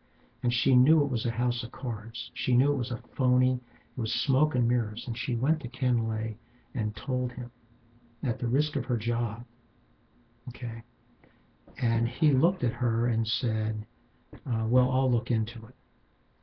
And so he called a few of his pals in. Now, by this time, Lay really, did he know the in-depth details of what they were doing? Probably not. Not likely. The CEO, or this chief operating officer who then became the CEO, a guy named Jeff Skilling, who's in jail for 25 years too. He was really about as far up as the details went of what was going on. Although Lay, I think, may have suspected, I'm not certain. He was kind of disconnected. He was the CEO and chairman of the board, and then later became just the chairman of the board. But he did know an issue when he saw one. He saw a red flag when he knew it when he saw it. And when Sharon Watkins brought this to him, the first thing he did was go over to the lawyers and say, I want you to look into this. And I want you to tell us legally whether we've got some legal violations here. What is our liability for what we're doing here? And this law firm went over there and did their investigation and came back, and I have a copy of the letter, and they found that there was nothing wrong. They found there was nothing wrong. And I think it was a bunch of BS. I think they knew something was wrong. But they didn't want to let go of the account. It was worth $12 million to them. So they wrote an opinion saying, and they got sued too, by the way, when everything hit the fan. They got sued as well they should. Now, was there criminal activity on their part? Probably not. You and I might want to say it was criminal, but again, attorney-client privilege protected them. But when they wrote the opinion, some people who lost, because this was the largest bankruptcy in the history of the United States at the time, in 2002, Enron Corporation, multi-billion-dollar bankruptcy. Meaning, thousands of people, small companies, vendors, people lost their money that was owed to them by Enron. People who owned $5 million of Enron bonds, they were worthless. They were worth what the paper they was written on, which was zero. Okay? And so anyway, so Ken Lay got this letter, this opinion letter from them saying there was nothing wrong. And as far as he was concerned, the investigation was done, he was fine, and he was protected. All right? So that's how the lawyers play into this deal.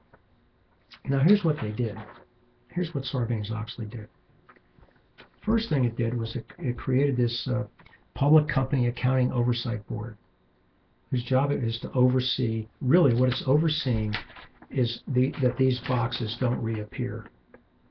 It's really overseeing that there be separation between these entities. All right? Section 201 is called Audit Independence. Okay?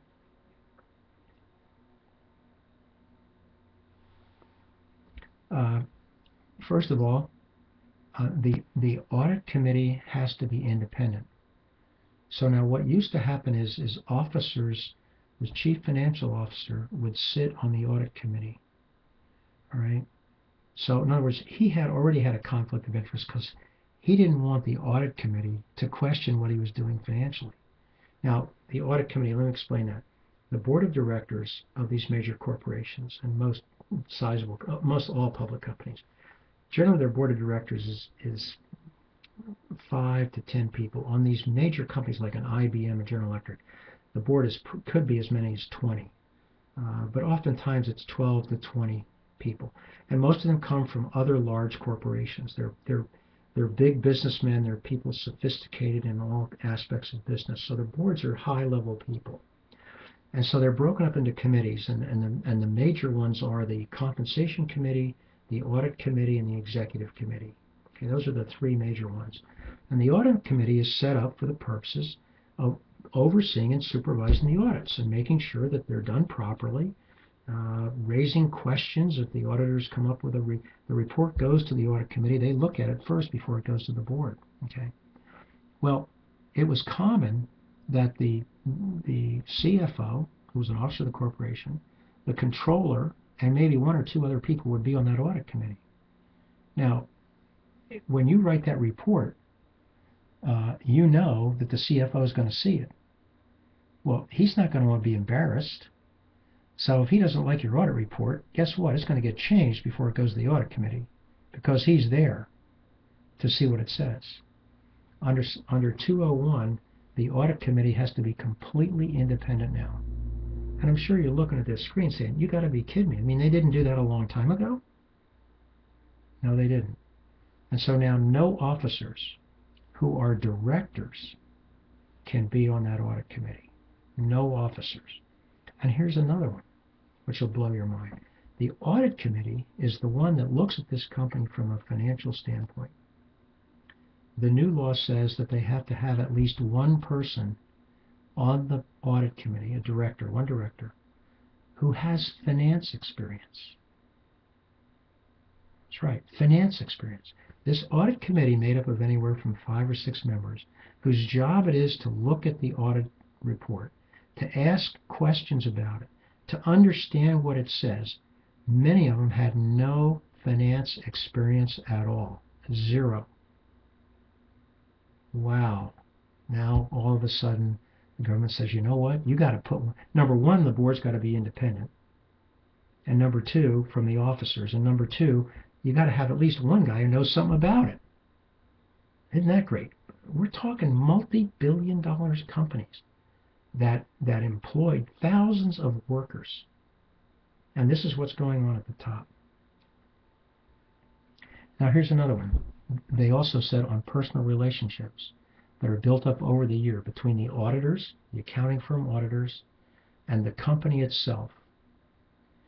Every 5 years you have to rotate the head guy from the accounting firm. So at Enron there was a fellow named Dave Duncan who had been on the account for 10 years or more. Now if that wasn't incestuous, I don't know what was. So what happened was once they had him in their pocket, once they had told him how they want to run it, he became a yes man. Now you rotate him every 5 years. Okay. Not only that, those people doing the audit cannot be hired if they quit the company, quit the accounting firm. They can't be hired for a year. Because what was happening was like I said before, they were just going across the street and going to work for the company at a much higher salary because they'd paid their dues by agreeing to whatever the company wanted on reporting its financial statements and its audits. Now you got to wait a year, so I bet you better find a job in the meantime, unless you're independently wealthy. Okay, so that's that one. Let's see what else we have here. Probably. Okay, then here we have the directors and officers, and I'm looking at section 3. And by the way, this is all in there. You'll be able to see it.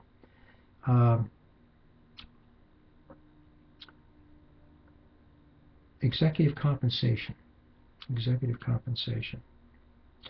Well, before I go there, let me go to directors and officers. It's now a crime. Okay, now it's now a crime for officers and directors to bully auditors. Which means when they go in with their audit report or they do their audit and they question things and bring them to the CFO, he can't bully them like they were doing before. The CFO of Enron was a guy named Andy Fastow, and he was a young, aggressive, in his early 40s, late 30s, and he was an arrogant SOB, and he would chew these auditors up and spit them out at lunchtime. He would harangue them, he would scare the heck out of them, intimidate them, just an arrogant rat, and they would change reports the way he wanted them, period. Now he'll go to jail for that. Well, actually, he went to jail for 10 years anyway for the other things he did. But that's what these CFOs and other officers and directors were doing for a lot of these companies that were involved in the scandals. They would bully the auditors. That's now a crime. Okay. Executive compensation. That's been an incredible sore spot. And now there's an area of corporate governance about that where the shareholders are really getting screwed. Remember now, if you and I buy shares in a public company, we are owners. Now, maybe there's 10 million shareholders, but we're still owners. If we own one share of stock, we're an owner. Okay? So, under that arrangement, the officers and directors have an obligation to us as owners. We own the business, so it's like you have a company, you hire a manager to manage the company for you. He owes you to do his best job and take care of you. Now, probably one of the most famous wasting of corporate money that could have been a profit for me to get was Disney in about the late 90s, I think it was, mid-90s. The CEO of Disney was a guy named Michael Eisner. And Michael Eisner was looking for a successor. He wanted to handpick a successor. And there was a fellow named Michael Ovitz, who was the founder of Creative Artists Agency, which was the biggest talent agency, most powerful talent agency in Hollywood. All the big stars, all the multi-million-dollar Hollywood people, directors, what have you, came through CAA, Creative Artists Agency. And Michael Ovitz founded it and was the primary owner of it. It was not a public company. And Eisner hired him to come in with the idea that he was going to succeed Eisner as CEO of Disney, and Eisner was going to step out. In the meantime, Eisner was making $15, $20, $30 million a year. That's what he was making. Okay.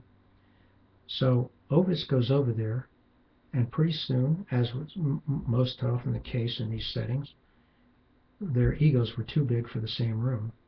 And in 14 months, Eisner decided that it wasn't going to work and Ovitz had to go. So Ovitz was told, we have to leave. You have to leave. And Ovitz said, fine, I'll take my severance package. Ovitz was at Disney for 14 months. His severance package was $100 million. Disney paid Michael Ovitz for 14 months' work $100 million of the shareholders' money.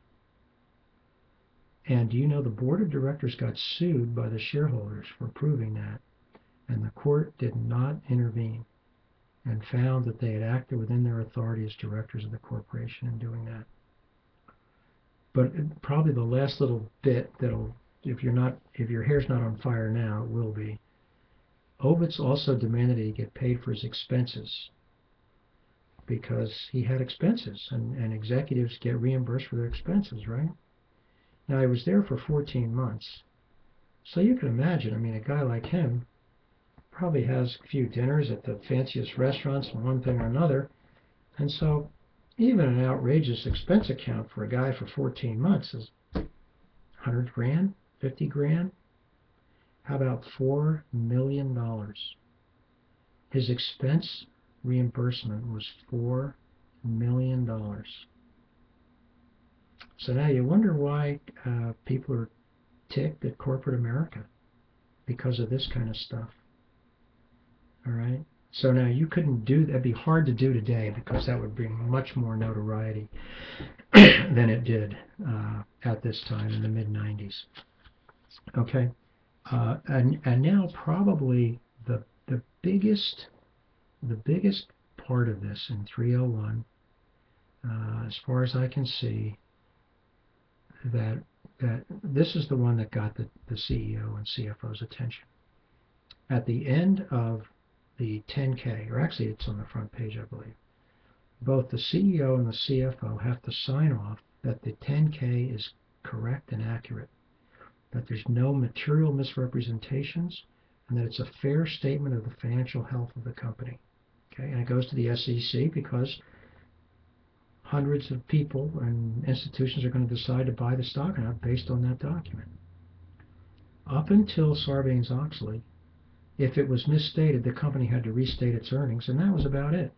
Now, the stock would go way down for a while, and maybe it would come back up or whatnot, but they just restate their earnings. The CEO and CFO suffered nothing, and rarely did the board take any money from them or anything. And in fact, there's reports of companies that lost money for 5 or 6 years in a row, and the CEO still got bonuses because they ran the boards. They ran the boards of directors as opposed to the other way is the way it should be.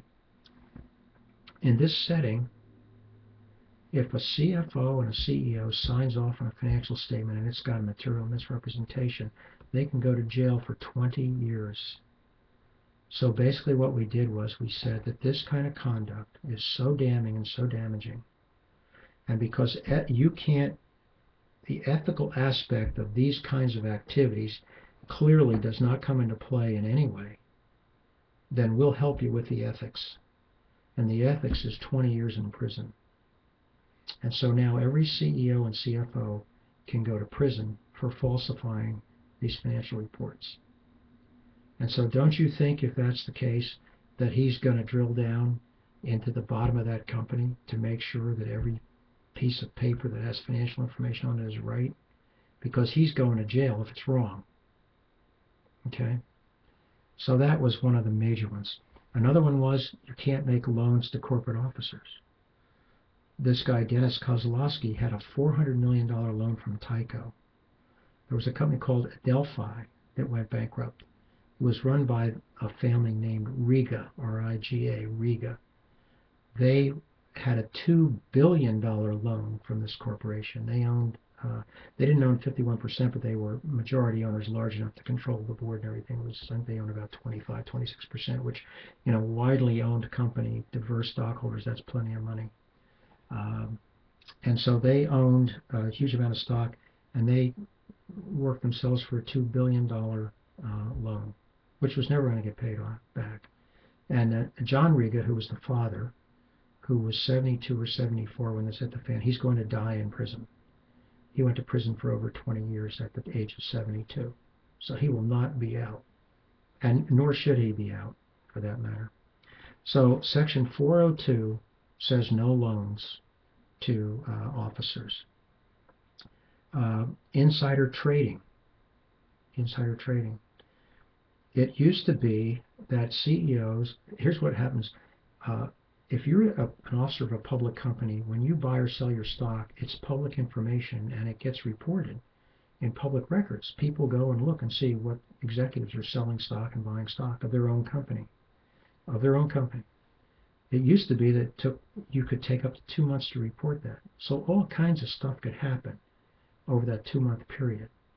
That would be to your benefit, your financial benefit as an executive or an officer. Now, under Section 403, you have 2 days to report it.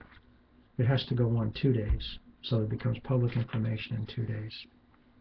Now, probably the most controversial aspect of the Sarbanes-Oxley Section 404, dealing with controls. And controls has to do with making sure you have systems that ensure that the financial information that's being fed up through the departments and divisions and what have you is accurate by testing it. So they do random testing, which is like an audit at a very low level. It's extremely expensive to do. Companies have griped about it because it costs millions of dollars to put these systems in, but it's required under Sarbanes-Oxley, and companies have had a lot of annoyance about it. Now, what the good companies did was, the ones that were thinking, was they set this up so they could use it as a management tool. Because a lot of other companies just saw it as a punishment, as penal. You need to put all this stuff together because we're going to make you do it because we're Sarbanes-Oxley. And they all whined about it. Well, and the reality is, if you looked at it the right way, it would give you financial information at a depth that would allow you to really make some intelligent business decisions and strategic decisions in running your company. Okay? So now we've seen under 201 and 30, or Section 301, or Section 200 and Section 300, On the right side of your chart, they dealt with the accounting firm and the consulting services, and they're now separate. And by the way, when Enron went under, Arthur Andersen was a 103-year-old accounting firm, the oldest accounting firm in the country, 103. And because of trust and trust only, it went bankrupt. It went out of business after 103 years. Okay, so the 200 section, the 300 section deal with this relationship over here on the right. Now on the left here, down lower left, where you have the analysts and the investment bankers, section 501 deals with that. And that's conflicts of interest between analysts, okay? And so investment bankers, well, let me give you an example. This is in 1999. Here's some statistics. Now, you can imagine public companies do well, do poorly. They go up, they go down. Some of them go out of business. In any competitive business world, you're going to have companies that thrive and companies that don't. Ones that shrivel up and die, ones that are worth a lot, and ones that are worth little. In 1999, an analyst put out 3 recommendations: a buy, a sell, or a hold. Okay, so you hold the stock because they say it's sound and good stock. Or maybe it's doing fine, but it's not setting the world on fire.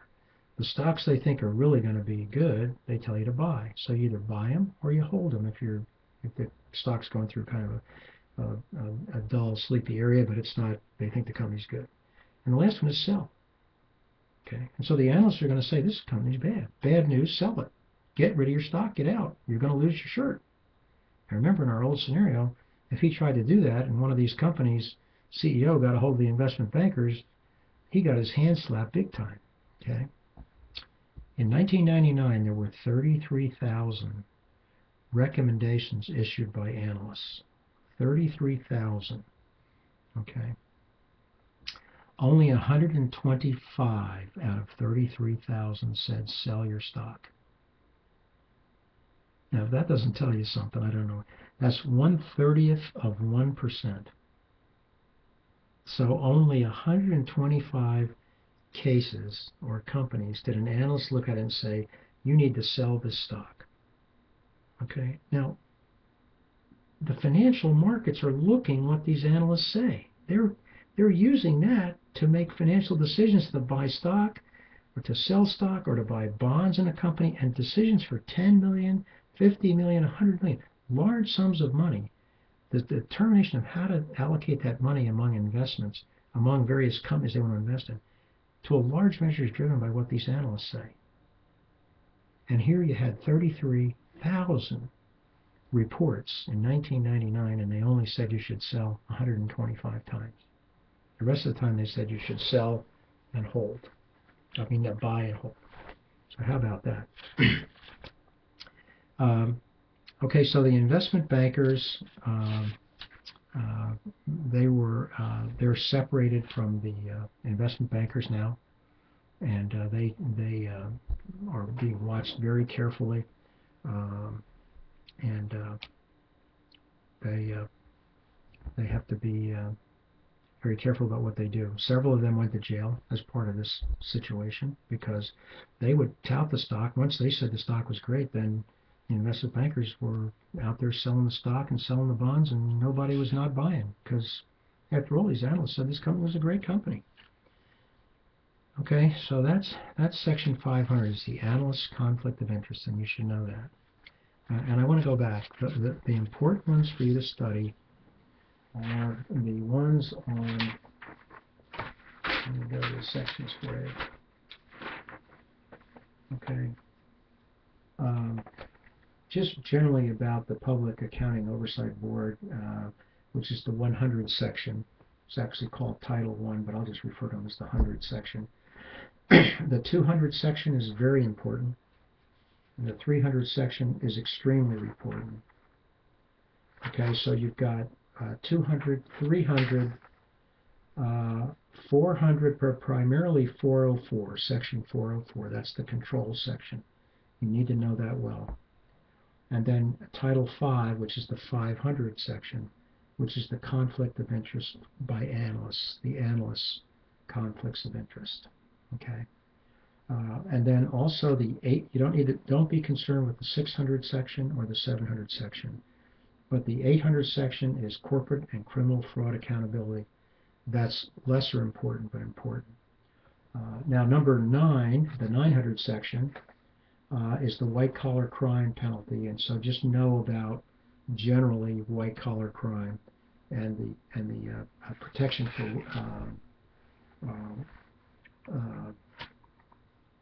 the enhancements for white collar crime, just the criminal penalties.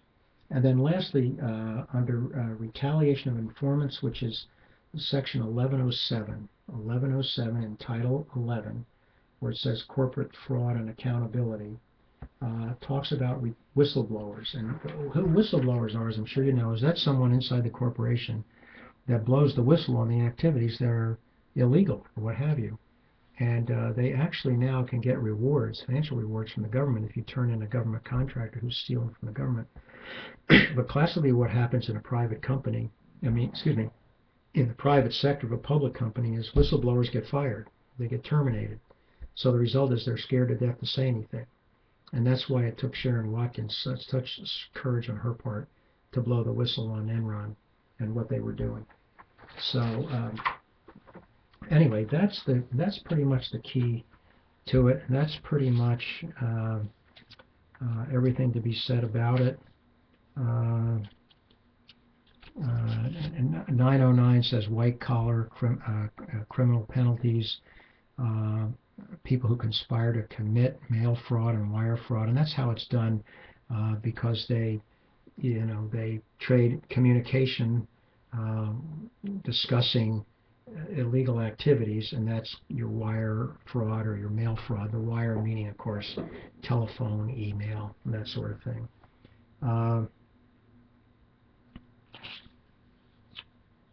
And then one of the things too is obstruction of justice, the destruction of documents.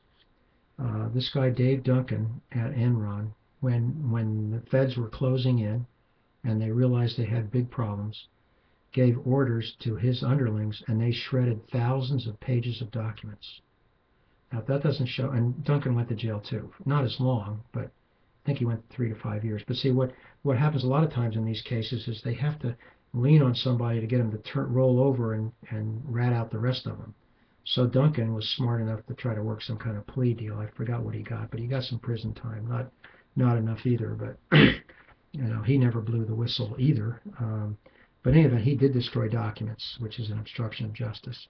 And now there's a law for that, and if you do that sort of thing, you're going to go to jail for that too. So that's pretty much about the extent of it. So you can see, if you look at my chart again, that Sarbanes-Oxley was long overdue. You had to separate accounting and consulting services on the right there, in that right box, and you had to separate the analysts and investment bankers because of the clear conflict of interest. The attorneys got off easy because of the attorney-client privilege. And now what they've talked about is, although it hasn't been passed into law, is what they call a noisy withdrawal, which is about the best a lawyer can do. And that is, if the lawyer sees things he doesn't like coming through the officers, he's to go to the board of directors, and he's to advise them of what he sees and what the issues are. And if they don't take any action, then he's to now announce publicly that he's withdrawing as counsel for the company. And the idea is that that's going to raise some kind of an alarm, and somebody's going to say, well, we better check this out further. So that's the way the lawyers got off, if you will. The CPAs got hit pretty good. The analysts and investment bankers got hit pretty good.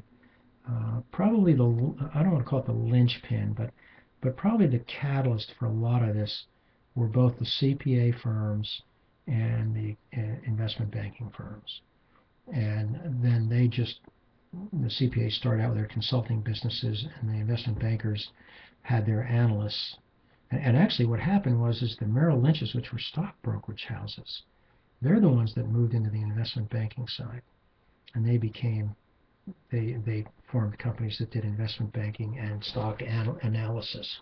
And of course that was almost a conflict of interest from the very beginning. And then last but not least, as a footnote, and this is just Clay's view of things, one of the major problems in my mind with our financial system today, with where we are with finances and so forth, is these investment banking firms used to be privately held companies, meaning they were not public. Merrill Lynch, Goldman Sachs, Salomon Brothers, they all had partners, individual partners, just like law firms have partners. And as such, they all had skin in the game, if you know what that means. They had a financial interest in the operation of the company and how well it did and what kind of risk they would take on. Okay, they had skin in the game. And I want to say 10 years ago, I'm not sure, it was not that long ago, the government allowed these investment banking firms to go public. So they sold their stock out to shareholders. And once they did that, they had no more skin in the game. That is, the guys making the decisions, the guys analyzing the risk, the guys who would determine whether or not their investment bank should be involved or become involved in a transaction of some kind where they had financial vulnerability, financial risk, were no longer at risk personally. Now, they could be at risk for doing phony statements on their own for their company, but they're not going to do that. But they had no criminal liability or no other liability for giving bad business advice or for making a business judgment decision to invest in one thing or another, because they didn't have any skin in the game. They didn't have anything at risk personally, and the government never should have allowed them to go public. They should have required them to stay as private entities, and then you would have had a little more. You might have seen a little more ethics, possibly. Nothing like losing your butt for $5 million to have you find ethics all of a sudden, right? So anyway, that's the sorry state of affairs in 2002. Sarbanes-Oxley has been accused to a certain extent, maybe justifiably a little overzealous, but that's the way we do things in this country. We go from one extreme to the next. When something like this happens, we pass a huge law that envelops everything when we might have done half what we did. But the fact of the matter is that the whole idea of Sarbanes was to restore confidence in our financial system. Can you imagine if no one trusted what came out through the SEC? If there was no safeguards?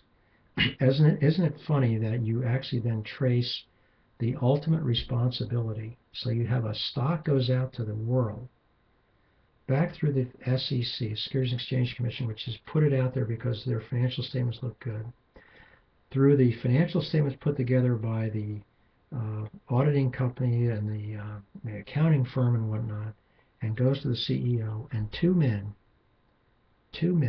make a determination as to whether they're going to verify those are correct. And they better have some ethics when they make that, put their signature on there. And the way they try to get it is, number one, with an ethical code of conduct, and number two, working through these controls in Section 404, which is very important for you to know.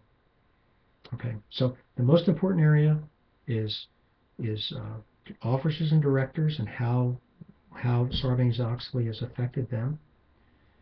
Section 200, officers and directors, Section 300, 404, which is the controls and testing, okay, primarily, which is in the 400 series, 500, which deals with the, I have to go through that again, the conflict of interest of analysts, and then 800 and 900, and then 1107, which is whistleblowers. You need to know how they get some protection also. So anyway, that is an example of where ethics went away, purely out of greed. And you would think, I would have thought that Sarbanes-Oxley would have brought some people around to their senses, but clearly, as you can tell from the mortgage meltdown, and if anybody wants me to lecture on that sometime for about, I promise you I can do that in about 15-20 minutes. I can do a similar chart like this and show you how that mortgage meltdown took place. And that one also would not have taken place if several of the people involved in the chain of events had had ethics and had said, this is not right and we can't be doing this. But people were making millions of dollars and nobody was going to stop it. And I come out of the mortgage and finance industry, spent a lot of years in it, I understand it, and I could see something like this possibly coming 2 or 3 years before it happened, and I never dreamed it would be to the extent it was. It literally, and I'm not exaggerating, folks, it literally almost brought down our financial system, and had every prospect of bringing down the world financial system. And when you think about that, what it basically means is nobody trusts anybody about anything of value. And it sounds extreme, but that can lead to some serious social consequences throughout the world. And that is why Hank Paulson was the Secretary of Treasury at the time. And I remember watching him on television. And if you knew anything about Hank Paulson, and I read about him, he was a big man. He was 6'4", 6'5". He had come from Goldman Sachs. Those people at Goldman Sachs on Wall Street, the top guys are tough businessmen, and I mean nerves of steel. They're like the Navy SEALs in the finance industry. And Hank Paulson was an All-American football player at Dartmouth. Not that that makes you anything special, except that there's not a whole lot that Hank would have been afraid of, I don't think. And I can tell you, I watched his face when he was doing some press conferences, and he was terrified, and I could see it on his face. He did not know what was going to happen. And that's why they came up with this TARP, you know, the bailout money that they came up with. They were literally scared to death that the financial system in the United States was going to collapse, and it was that close. And I can, at some point in time, if someone wants me to do a little video on that, I'll do it for you. But it's ethics. It's all ethics. And when these things get out of control, greed takes over. It's money, money, money, money, money. And I think what makes it, complicates it is, you know, to get to where a lot of these people get in this world, it's from my experience, and get to the levels they get, you have to have an ego. And I mean a big ego. And egos that you and I probably wouldn't really be able to handle. People that are usually very, very bright, but so sure of themselves they don't, you know, what do we say, the old saying, they're bulletproof. They think they can't make a mistake. Now, there's a book on Enron called The Smartest Guys in the Room, and it's a good story of how Enron went down.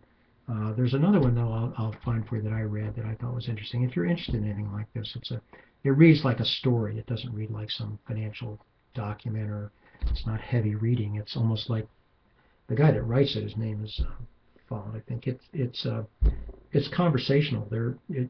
He did enough research. You know, reconstruct the conversations between all these people pulling all these oddball moves about in Enron. So anyway, that being said, looks like we're finished for today. I thought I'd do it shorter, but it looks like most of these things tend to go a couple of hours. Sorry about that. So I hope everybody does good on the quiz. I'd like to get those back by midnight on Thursday, and hopefully that'll give you a little more time to do some of the other stuff. Sorry for the delay in getting it to you. I hope I'm going to get better at getting these quizzes on. I'm going to try to get them together a little further in advance than I did this last one. I just couldn't get it up in time for you on Monday. In any event, that's what we have for today, and I will look forward to looking at your papers that I just got Sunday. Try to get them done for you as quick as I can, and don't forget your research paper. You need to be thinking about that as well. So have a good week, and I'll be talking to you next week. Oh, also one last thing, and I'll also send an email on your reflection paper. On page 90, it's one of those little reviewing things. I'd like to have you answer all the questions. It says answers questions 1 and 2 only. That is a great exercise for you, and it'll cause you to think about this scenario we've talked about. And so after I reviewed it this morning, I decided that it's really, in my mind, and I think it's to your benefit for you to do all the questions. I think there's 4 of them instead of 2. But answer all those if you would, please. Also, The reflection paper, I don't mind if the paper goes over 2 pages. Don't worry about that. I mean, I don't want 4 or 5 pages. But if you need to get enough down, the ones that didn't do well didn't give me enough detail about what you learned and what you saw there. And so I don't want you to really ask you to recap briefly all of the major aspects of each chapter. Not to select one part of a chapter and say that's later on when you pick the most important concept. But the first part is to give me a real brief highlight of what you thought was, and I got some good ones that like talked a little bit about the court system and just a real surface overview of chapter 1. And then the Constitution was done real well with the supremacy clause and those sorts of things. So anyway, and then you pick the one you think is the most important, and it needs to be a concept, not the title of the chapter or necessarily the title of the section, although it may have some, you may reference that a little bit, but it's a concept inside, like supremacy clause or something like that. And then lastly, you need to tie that into the business environment. Excuse me, you need to tie that into the business environment so that that's the purpose of what this is all about.